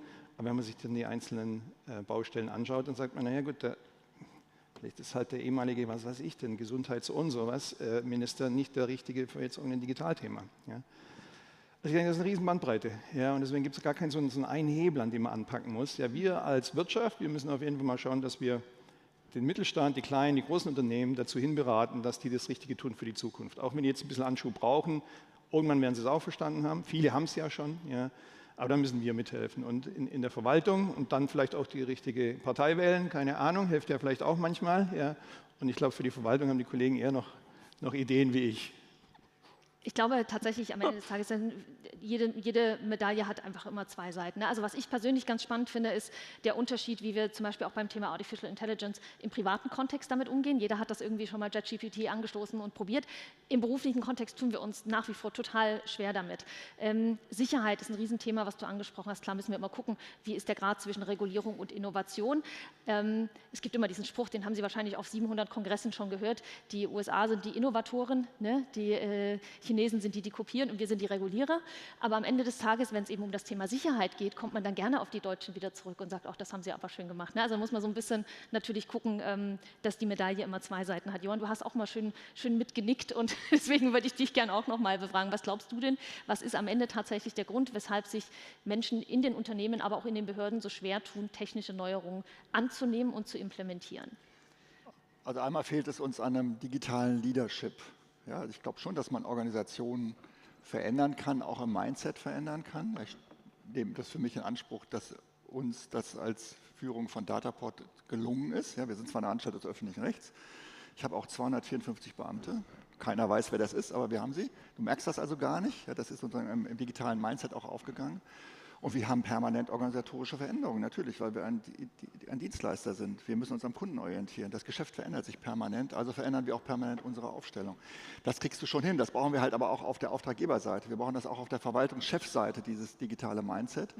Und wir müssen halt auch, wir brauchen da Führungsleute, die halt auch dann sagen, lass uns die Prozesse jetzt einfach anders und einfacher gestalten. Ja? Und die auch sagen, die Vergangenheit war gut, ihr habt einen super Job gemacht. Die Zukunft schaffen wir auch, die wird noch besser. Also einfach dieses Verantwortung übernehmen und es dann auch tatsächlich gestalten. Jetzt nochmal ein Beispiel aus dem politischen Raum und Wirtschaftsraum. Es gab ja vor einiger Zeit eine heftige Kontroverse zwischen FDP und Grünen in der Ampel über die Frage Bürokratisierung oder Nicht-Bürokratisierung am Beispiel von CO2-Messung. Ja, also die Grünen sagen, wir müssen das, wenn wir jetzt CO2-Reduktion machen, müssen wir doch eine Ausgangsdaten haben.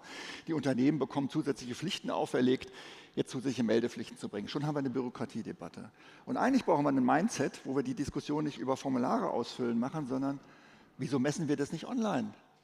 Ja, warum diskutieren wir nicht darüber, Sensoren wo anzubringen, ja, um automatisiert CO2-Ausstoß zu messen? Die Debatte, wir kommen gar nicht auf die Idee, so zu diskutieren, ja, sondern die politische Schlachtordnung ist zwischen CO2-Reduktion und Bürokratie und auf der anderen Seite Formulare abschaffen. Falsches Spielfeld. Das falsche Spielfeld wieder, ja. Genau das falsche Spielfeld. Ja? Und wir lassen uns da echt auch an der Nase herumführen.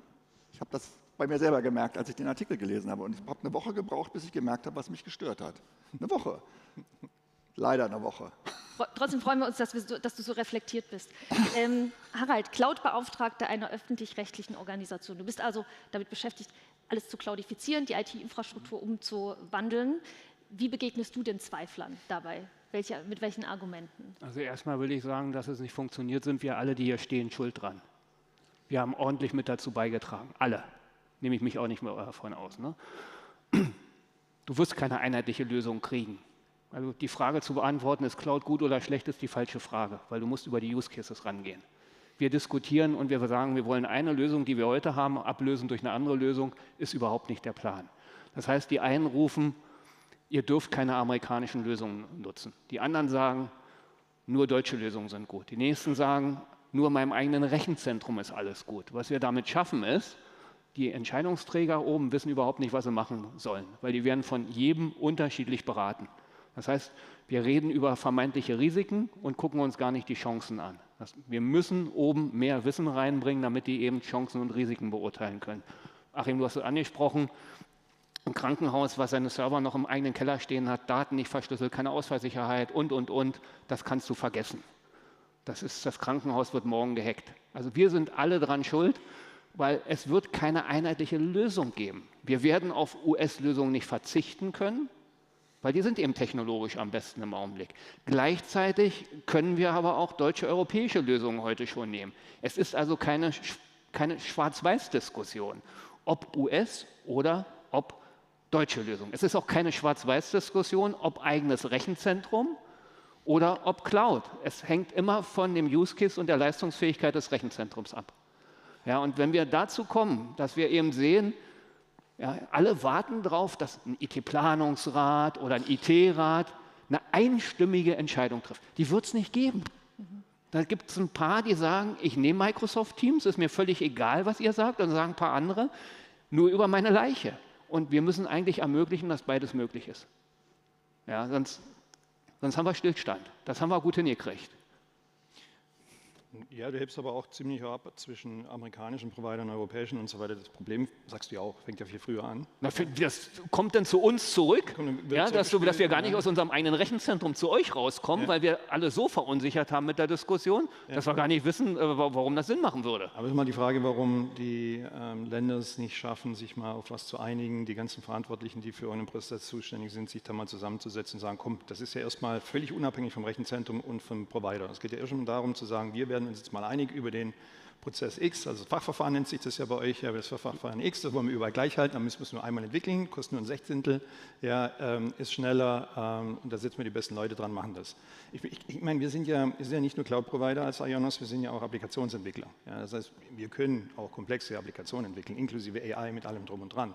Für mich ist es immer ein totales Rätsel, wenn da wieder ohne ein Projekt programmiert wird, wo man denkt, ja, der Prozess X oder Fachverfahren Y, ja, denke ich, ja meine Güte, setzt man mal 10 Leute in den Raum für ein Jahr, dann ist das Ding doch erledigt. Ja, dann wird es auf einer Cloud deployed und da glaube ich auch, die europäischen Clouds sind für 99% aller Workloads, die der Staat hat, völlig in Ordnung. Ja, da wüsste ich wenig. Ja, und wenn, dann wäre doch mal die Ansage auch gut zu sagen, Mensch, wenn ihr das noch baut, dann können wir mal die ganze europäische Verwaltung darauf packen. Ja, die Ansage hätte ich gern. Ja, aber warum schaffen wir das nicht oben, uns zu konsolidieren, ja, und unten dann in der europäischen Welt zu bleiben, zu sagen, was gebraucht wird und das da umzusetzen. Mit vernünftigen Teams, so wie normale Softwareprojekte halt auch gebaut werden. Da ist mir immer ein totales Rätsel. Ja. Der Bund ist ja stolz drauf und sagt, er digitalisiert, wenn man einen Bauantrag einreicht, ja, und der dann halt digital hochgeladen wird, ja, und hinten wird es ausgedruckt. Ich habe einen Architekt als Freund, der sagt, er macht es nicht, ja, weil es dauert 2 Wochen länger, ja, weil der muss ja hinten ausgedruckt werden, ist der Drucker leer, ja, Papier nicht da, der Azubi. Deswegen reicht das nach wie vor Papier ein, geht halt 2 Wochen schneller. Aber die Bundesregierung freut sich und sagt, ey, wieder ein Digitalisierungsziel erreicht, ja, wieder ein Haken an einem Fachverfahren. Das ist so wir lügen uns ja in die Tasche. Ja, also wir belügen uns ja quasi selber und sagen, oh, jetzt haben wir digitalisiert, damit wir in irgendeiner OECE oder was auch immer Statistik noch 2 Haken mehr kriegen. Aber letztendlich die Leute merken, dass das doch alles an dem Hahn herbeigezogen ist. Also wir haben das vorhin ja schon im kleinen Kreis einmal diskutiert. Long story short, meine persönliche Digitalisierungserfahrung gerade. Ich habe ein altes Haus gekauft und daneben stehen alte Bäume, die dringend gefällt werden müssen, muss man einen Antrag stellen. Funktioniert alles wunderbar digital. Ich war ganz begeistert, ich konnte mich durchklicken, wirklich idiotensicher, war total happy. Drücke auf Senden, bekomme eine E-Mail, in der drin steht, vielen Dank, dass Sie den Fellantrag gestellt haben. Den finden Sie im Anhang nochmal. Den müssen Sie jetzt bitte ausdrucken, unterschreiben und dann bitte händisch nochmal ans Landesamt für Umwelt schicken. Da beißt sich so die Katze ein bisschen selbst in den Schwanz. Trotzdem würde ich es an der Stelle gerne abkürzen mit Blick auf die Uhr. Holger, ich würde gerne noch mal die Frage an dich wenden. Warum denken wir denn überhaupt dieses europäische Thema? Natürlich, weil wir unabhängig sein wollen von den anderen, weil wir das denken im Sinne von Sicherheit und Datenschutz. Wenn man auf dein LinkedIn schaut, da steht direkt unter deinem Namen #läuft. Was läuft denn schon, gerade wenn wir in Hinblick auf Datenschutz und Sicherheit, die ja eher so als Hemmnis gesehen werden im Bereich Innovationen? Also ist es nicht eher so, dass genau dieses Thema uns gerade im öffentlichen Sektor wahnsinnig hemmt, Innovation voranzubringen? Also ich fange mal hinten an. Die Diskussion, die wir eigentlich führen, ist aus meiner Sicht, wie weit wir uns öffnen können als Verwaltung, um mit der Wirtschaft gemeinsam zu digitalisieren. Was läuft bei uns? Unser historisches Geschäftsmodell, und das ist wahrscheinlich bei jedem öffentlichen IT-Dienstleister in den Kommunen und den Ländern so, heißt, ich mache alles selbst. Und ich mache alles selbst heißt, ich habe alles unter Kontrolle. Ich unterwerfe mich allen Spielregeln und pendel die intern irgendwie aus mit Sicherheitsbeauftragten, Datenschützern, Kontrollbehörden und so weiter. Ich sage immer sowieso, wir haben die Macht schön ausgependelt, alles dürfen sehr viele mitreden. Barrierefreiheit unterstütze ich persönlich, ist aber auch ein schwieriges Thema, um neue Anwendungen in Betrieb zu kriegen. So, was jetzt gerade passiert, ist, dass die öffentliche Verwaltung feststellt, dass sie alleine das nicht mehr stemmen kann. was an Anforderungen auf uns zurollt. Und deswegen führen wir die Diskussion, haben sie in den letzten Jahren sehr wirtschaftslastig, also nicht wirtschaftslastig, sondern sehr monetär betrachtet. Was ist billiger? Make-or-Buy-Entscheidung, ausschließlich aus monetären Gründen, sind bei Microsoft gelandet, bei AWS oder sonst wo und stellen dann fest, es gibt ein Schrems II-Urteil und vielleicht irgendwann Schrems III und es gibt eine DSGVO, die irgendwann ins Leben kam und dann stellen wir fest, dass wir auf einmal ein Compliance-Thema haben und jetzt haben wir zwei divergierende Interessen. Auf der einen Seite müssen wir uns an die Compliance-Regeln halten, die nun mal da sind, die auch eine Berechtigung haben, die zum großen Teil, das erlaube ich mir mal, aus der analogen Welt stammen, nämlich aus den 90ern oder zumindest vor der Cloud. Und auf der anderen Seite sagen wir, wir brauchen dringend die Verzahnung mit der Wirtschaft, wir brauchen die Leistungsfähigkeit der Wirtschaft, um die Digitalisierung für die Verwaltung zu stemmen. Und jetzt auszuregeln, wie werden wir auch in neuen Geschäftsmodellen unter verstärkter Nutzung von wirtschaftlichen Aspekten den Compliance-Regeln gerecht? Weil ich bin Vertreter der Exekutive. Was heißt das? Ich habe mich an die Gesetze zu halten. Ich mache sie nicht, ich habe sie nicht zu kommentieren, ich habe mich dran zu halten. Und ich weiß nicht, wer schon mal erlebt hat, wie das so läuft, wenn man sich nicht dran gehalten hat. Dann hat man nette Gespräche, die sind nicht lustig, auch für den Beamten nicht. Aber das ist eigentlich der Konflikt, den wir haben. Wir brauchen mehr Leistung mit der Wirtschaft und auf der anderen Seite müssen wir uns an Compliance-Regeln halten, die uns ein sehr enges Korsett geben. Nochmal einen Schritt zurückgedacht, Johann. Brauchen wir denn unbedingt die Behörden als Innovatoren? Müssen die Behörden unbedingt die Innovationstreiber sein oder jetzt mal ein bisschen überspitzt gesagt, laufen die nicht ohnehin hinterher und das ist auch fein? Also das versuchte ich vorhin zu sagen. Ich sehe uns also aus der Dataport-Rolle und ja, ich wünsche mir, dass das ihr auch genauso seht und die Freunde auf der kommunalen und Landesebene eben auch. Wir sehen uns als der entscheidende Innovator. Ja, wir sehen uns. Und das ist natürlich ein Affront für die Verwaltung. Ich habe schon Schlachten geschlagen und eins auf die Fresse gekriegt, weil ich gesagt habe, schon vor 20 Jahren, der und der Verwaltungsservice, den können doch wir für euch machen, der macht doch der Algorithmus. Ja, das fanden die aber gar nicht witzig, weil das im Grunde genommen ein Angriff auf sozusagen die Souveränität der Sachbearbeitung war. Ja? Jetzt sickert so langsam das Argument durch, dass die Sachbearbeitung, was macht der denn da eigentlich? Der macht ja eigentlich Dokumentenverifikation. Die eigentliche Leistung rechnet sowieso schon immer der Algorithmus aus. Und früher war der Rechnung halt unterm Schreibtisch, da konntest du am Knie den Lüfter spüren und wusstest, aha, ich arbeite. Heute steht er halt im Keller, irgendeinem anderen Keller, bei uns im Keller oder bei euch im Keller, ich stehe jedenfalls woanders, ich spüre den gar nicht mehr. Glaube aber noch, dass ich im Grunde genommen den Algorithmus steuere, obwohl ich eigentlich ja nur Dokumentenverifikation mache.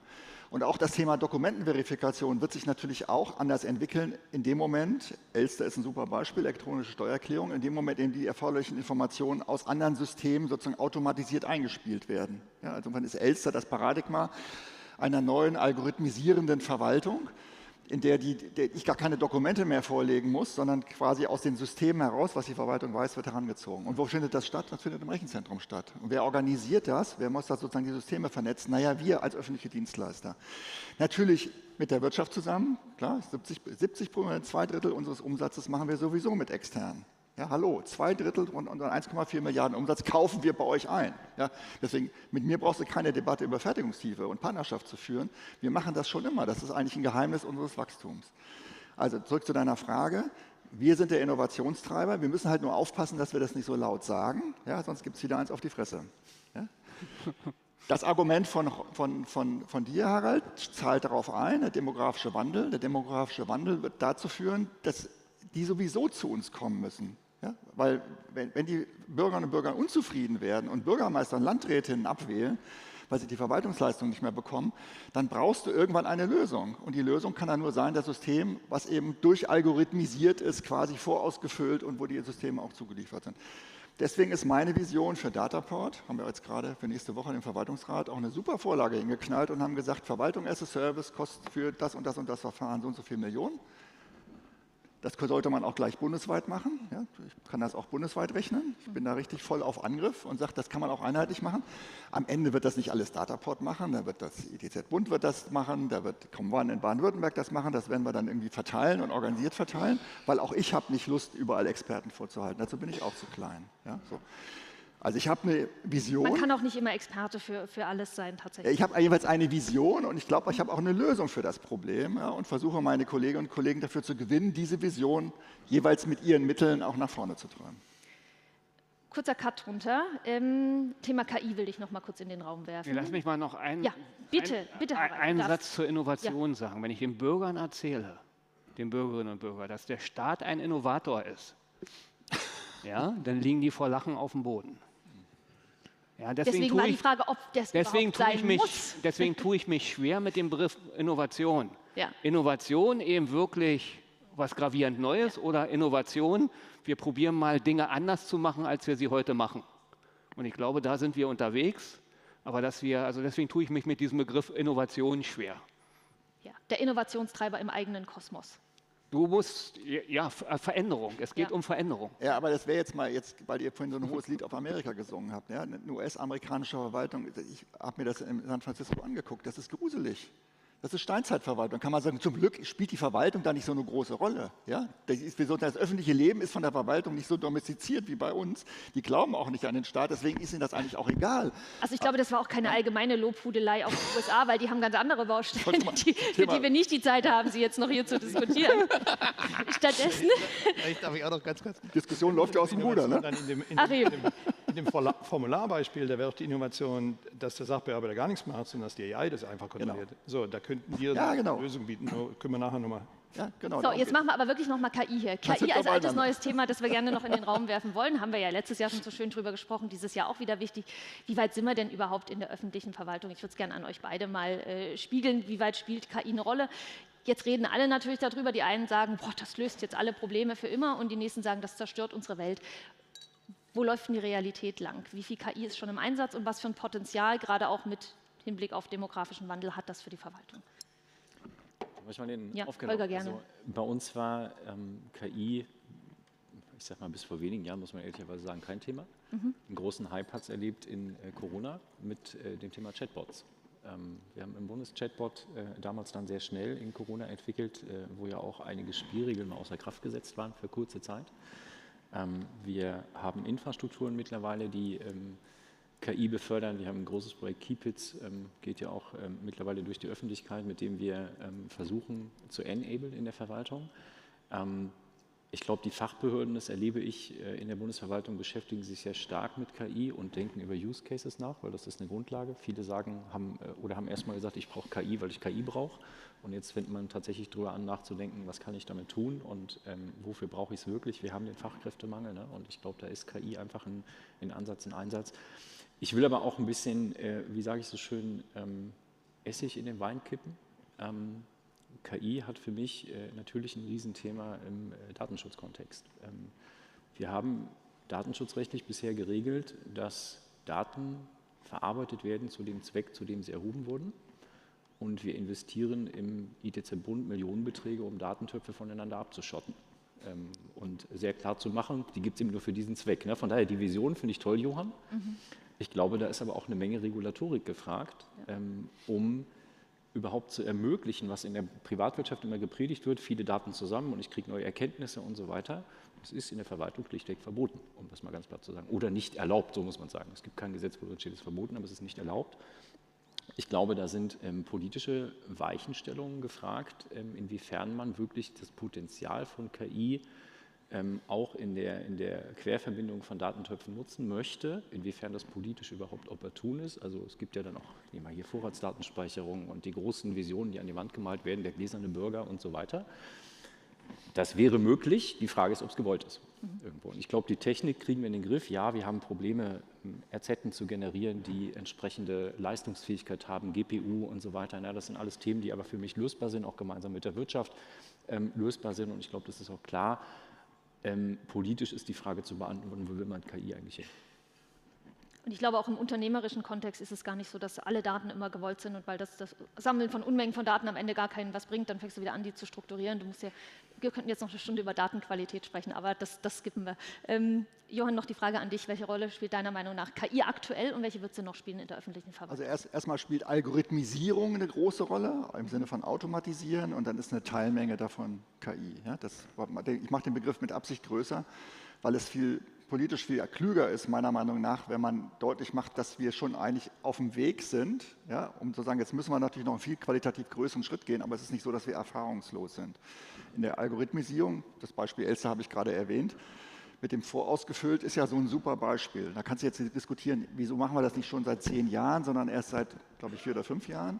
Aber immerhin, wir machen es und die Qualität steigt auch an und du kannst immer mehr Daten sozusagen da hochladen und da einführen. Und der Algorithmus, der dahinter arbeitet mittlerweile auch, und jetzt da kommt KI dann auch zum Einsatz, zumindest in der Praxis schon bei der Umsatzsteuervoranmeldung, auch tatsächlich auch mit einem richtigen Riskmanagement. Das heißt, es werden sowieso nur noch die Fälle raussortiert, wo das Risikomanagement sagt, da musst du jetzt mal hingucken, da sagt der Algorithmus, hier ist eine gravierende Abweichung.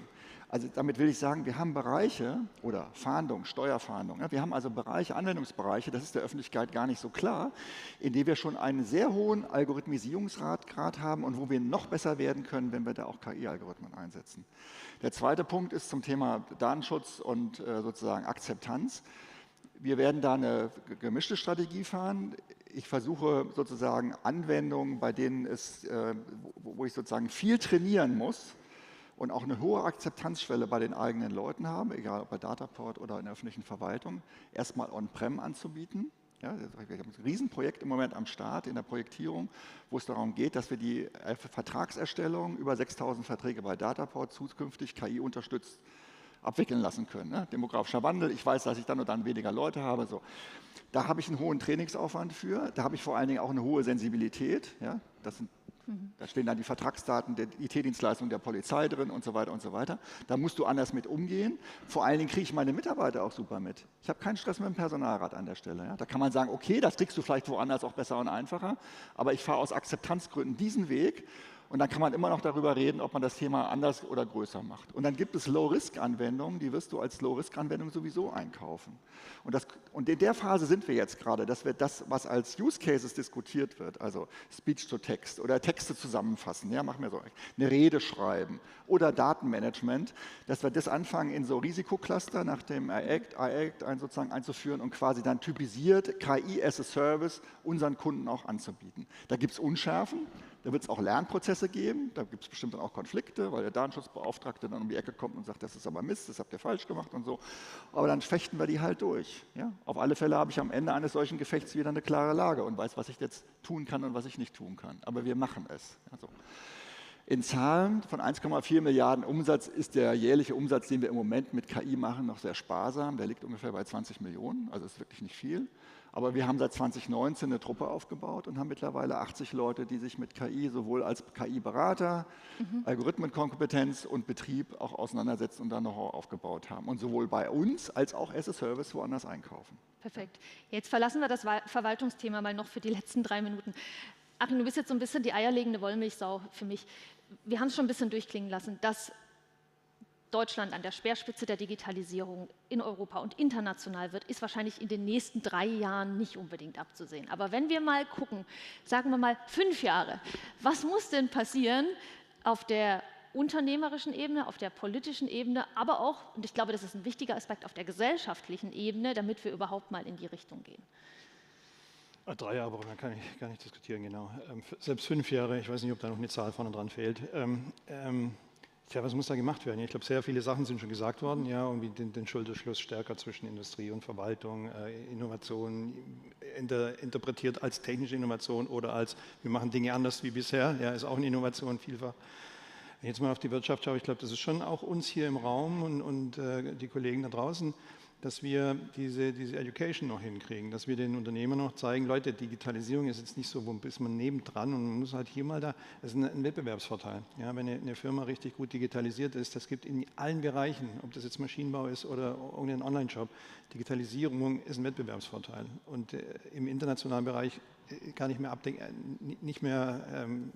wie soll man wegzudenken. Ja. Ich glaube, das ist unsere Aufgabe hier draußen nochmal, das Mindset zu shiften. Und die Politik muss seinen Teil tun, die öffentliche Verwaltung muss seinen Teil tun, mit gutem Beispiel vorausgehen. Aber ich glaube, das ist auch an uns, nicht mehr Server im Keller zu verkaufen. Tut mir leid, es gibt wirklich noch viele, sondern den Unternehmen aufzuzeigen, wo deren Digitalisierungsreise hin muss, mit AI, mit hoher Geschwindigkeit in die Cloud, um hier in Zukunft noch eine Rolle zu spielen. Und ob wir dann in 5 Jahren vorne sind, glaube ich auch nicht. Aber in 5 Jahren haben wir vielleicht ein bisschen was aufgeholt. Perfekt. Dann haben wir noch 1,5 Minuten für eine letzte Feierrunde, also wirklich nur schnelles, kurzes Feedback. Du, Achim, hast praktisch deine Position gerade schon klar gemacht, denn ich würde von euch gerne mal wissen, wenn wir jetzt wirklich auf die nächsten 5 Jahre schauen, wir haben gerade schon gesagt, ganz vorne dabei sind wir wahrscheinlich nicht, aber Achim glaubt, wir haben zumindest ein bisschen aufgeholt. Wie seht ihr das? Wo stehen wir vom Digitalisierungsgrad in Deutschland im Vergleich zu Europa, aber auch international in 5 Jahren? IONOS Summit 2029. Haben wir aufgeholt oder ist der Abstand größer geworden? Harald. Wenn wir nicht aufholen, werden wir uns hier nicht mehr treffen. Ganz einfache Antwort. Und wir müssen das nutzen, was da ist. Jeder fängt wieder an, alles alleine aufzubauen. Wir haben fertige Lösungen von Anbietern aus der Industrie und wir müssen die für uns nutzbar machen, damit wir an Geschwindigkeit gewinnen, sonst wird es einfach nichts werden. Vielen Dank. Holger. Also wenn wir es schaffen, Digitalisierung vernünftig zu organisieren, Governance-Strukturen einzuführen, das ist auch eine politische Aufgabe, glaube ich, haben wir Chancen. Ein zweiter Punkt ist, wir müssen unser analoges Regelwerk digitaltauglich machen und stark entschlacken, um die Kosten senken zu können. Dann geht was. Johann. Ja, wir sind nur vorne, wenn wir uns in diesen föderalen Strukturen, nicht, dass wir das abschaffen, aber anders aufstellen, wenn wir diese mittlere Ebenen einziehen. Ja, das ist Grundbedingung dafür, um erfolgreich zu sein. Und wir werden in 3 oder 5 Jahren hier dann wieder stehen und werden feststellen, dass die Politik das nicht geschafft hat und wir uns nicht verändert haben. Und deswegen werden wir dann Schlusslicht sein in 5 Jahren. Wir nehmen das mit. Will noch jemand was Positives sagen? Achim, vielleicht spiele ich es doch noch mal an dich. Sonst erzähle ich ihm ja immer, dass wir es nicht schaffen. Ja? Jetzt sage ich, wir schaffen es. Wir schaffen Weil das. es gibt leider keinen Plan B. Genau so ist es. Das nehmen wir mit. Wunderbar, Harald. Vielen, vielen Dank für diese Abschlussworte. Ich sage Dankeschön an dieses großartige Panel. So ist das, wenn man im öffentlichen Sektor mit Leuten diskutiert, dann wird pünktlich um 12 geendet. Vielen, vielen Dank an euch. Es war mir eine große Freude. Ich könnte noch stundenlang mit euch weitersprechen, aber tatsächlich gehen wir jetzt in die angekündigte große Mittagspause von 4 Stunden. Ich wechsle noch mal ganz kurz, das ist jetzt komisch für Sie, ins Englische zurück. Say goodbye to everyone in the live stream. Thank you very much for joining us this morning. Make sure to tune in back at 4 p.m. for our great AI panel. To all of you here in Berlin, have a wonderful time. Use the 4 hours of time to visit the side tracks, to get some food and drinks, to talk to our exhibitors. Once again, a huge thank you to Bechtler, our sponsor here for the main stage. But again, you visit all the other exhibitors down there on the other levels. Have a great time and see you again at 4 p.m. for our AI panel. Thank you very much. Danke dir. Thank you. De todas formas, ahora tampoco encontraba a Mona la esperada salvación. Y ahí estaba lo picante o lo trágico, para usar palabras de mi hijo.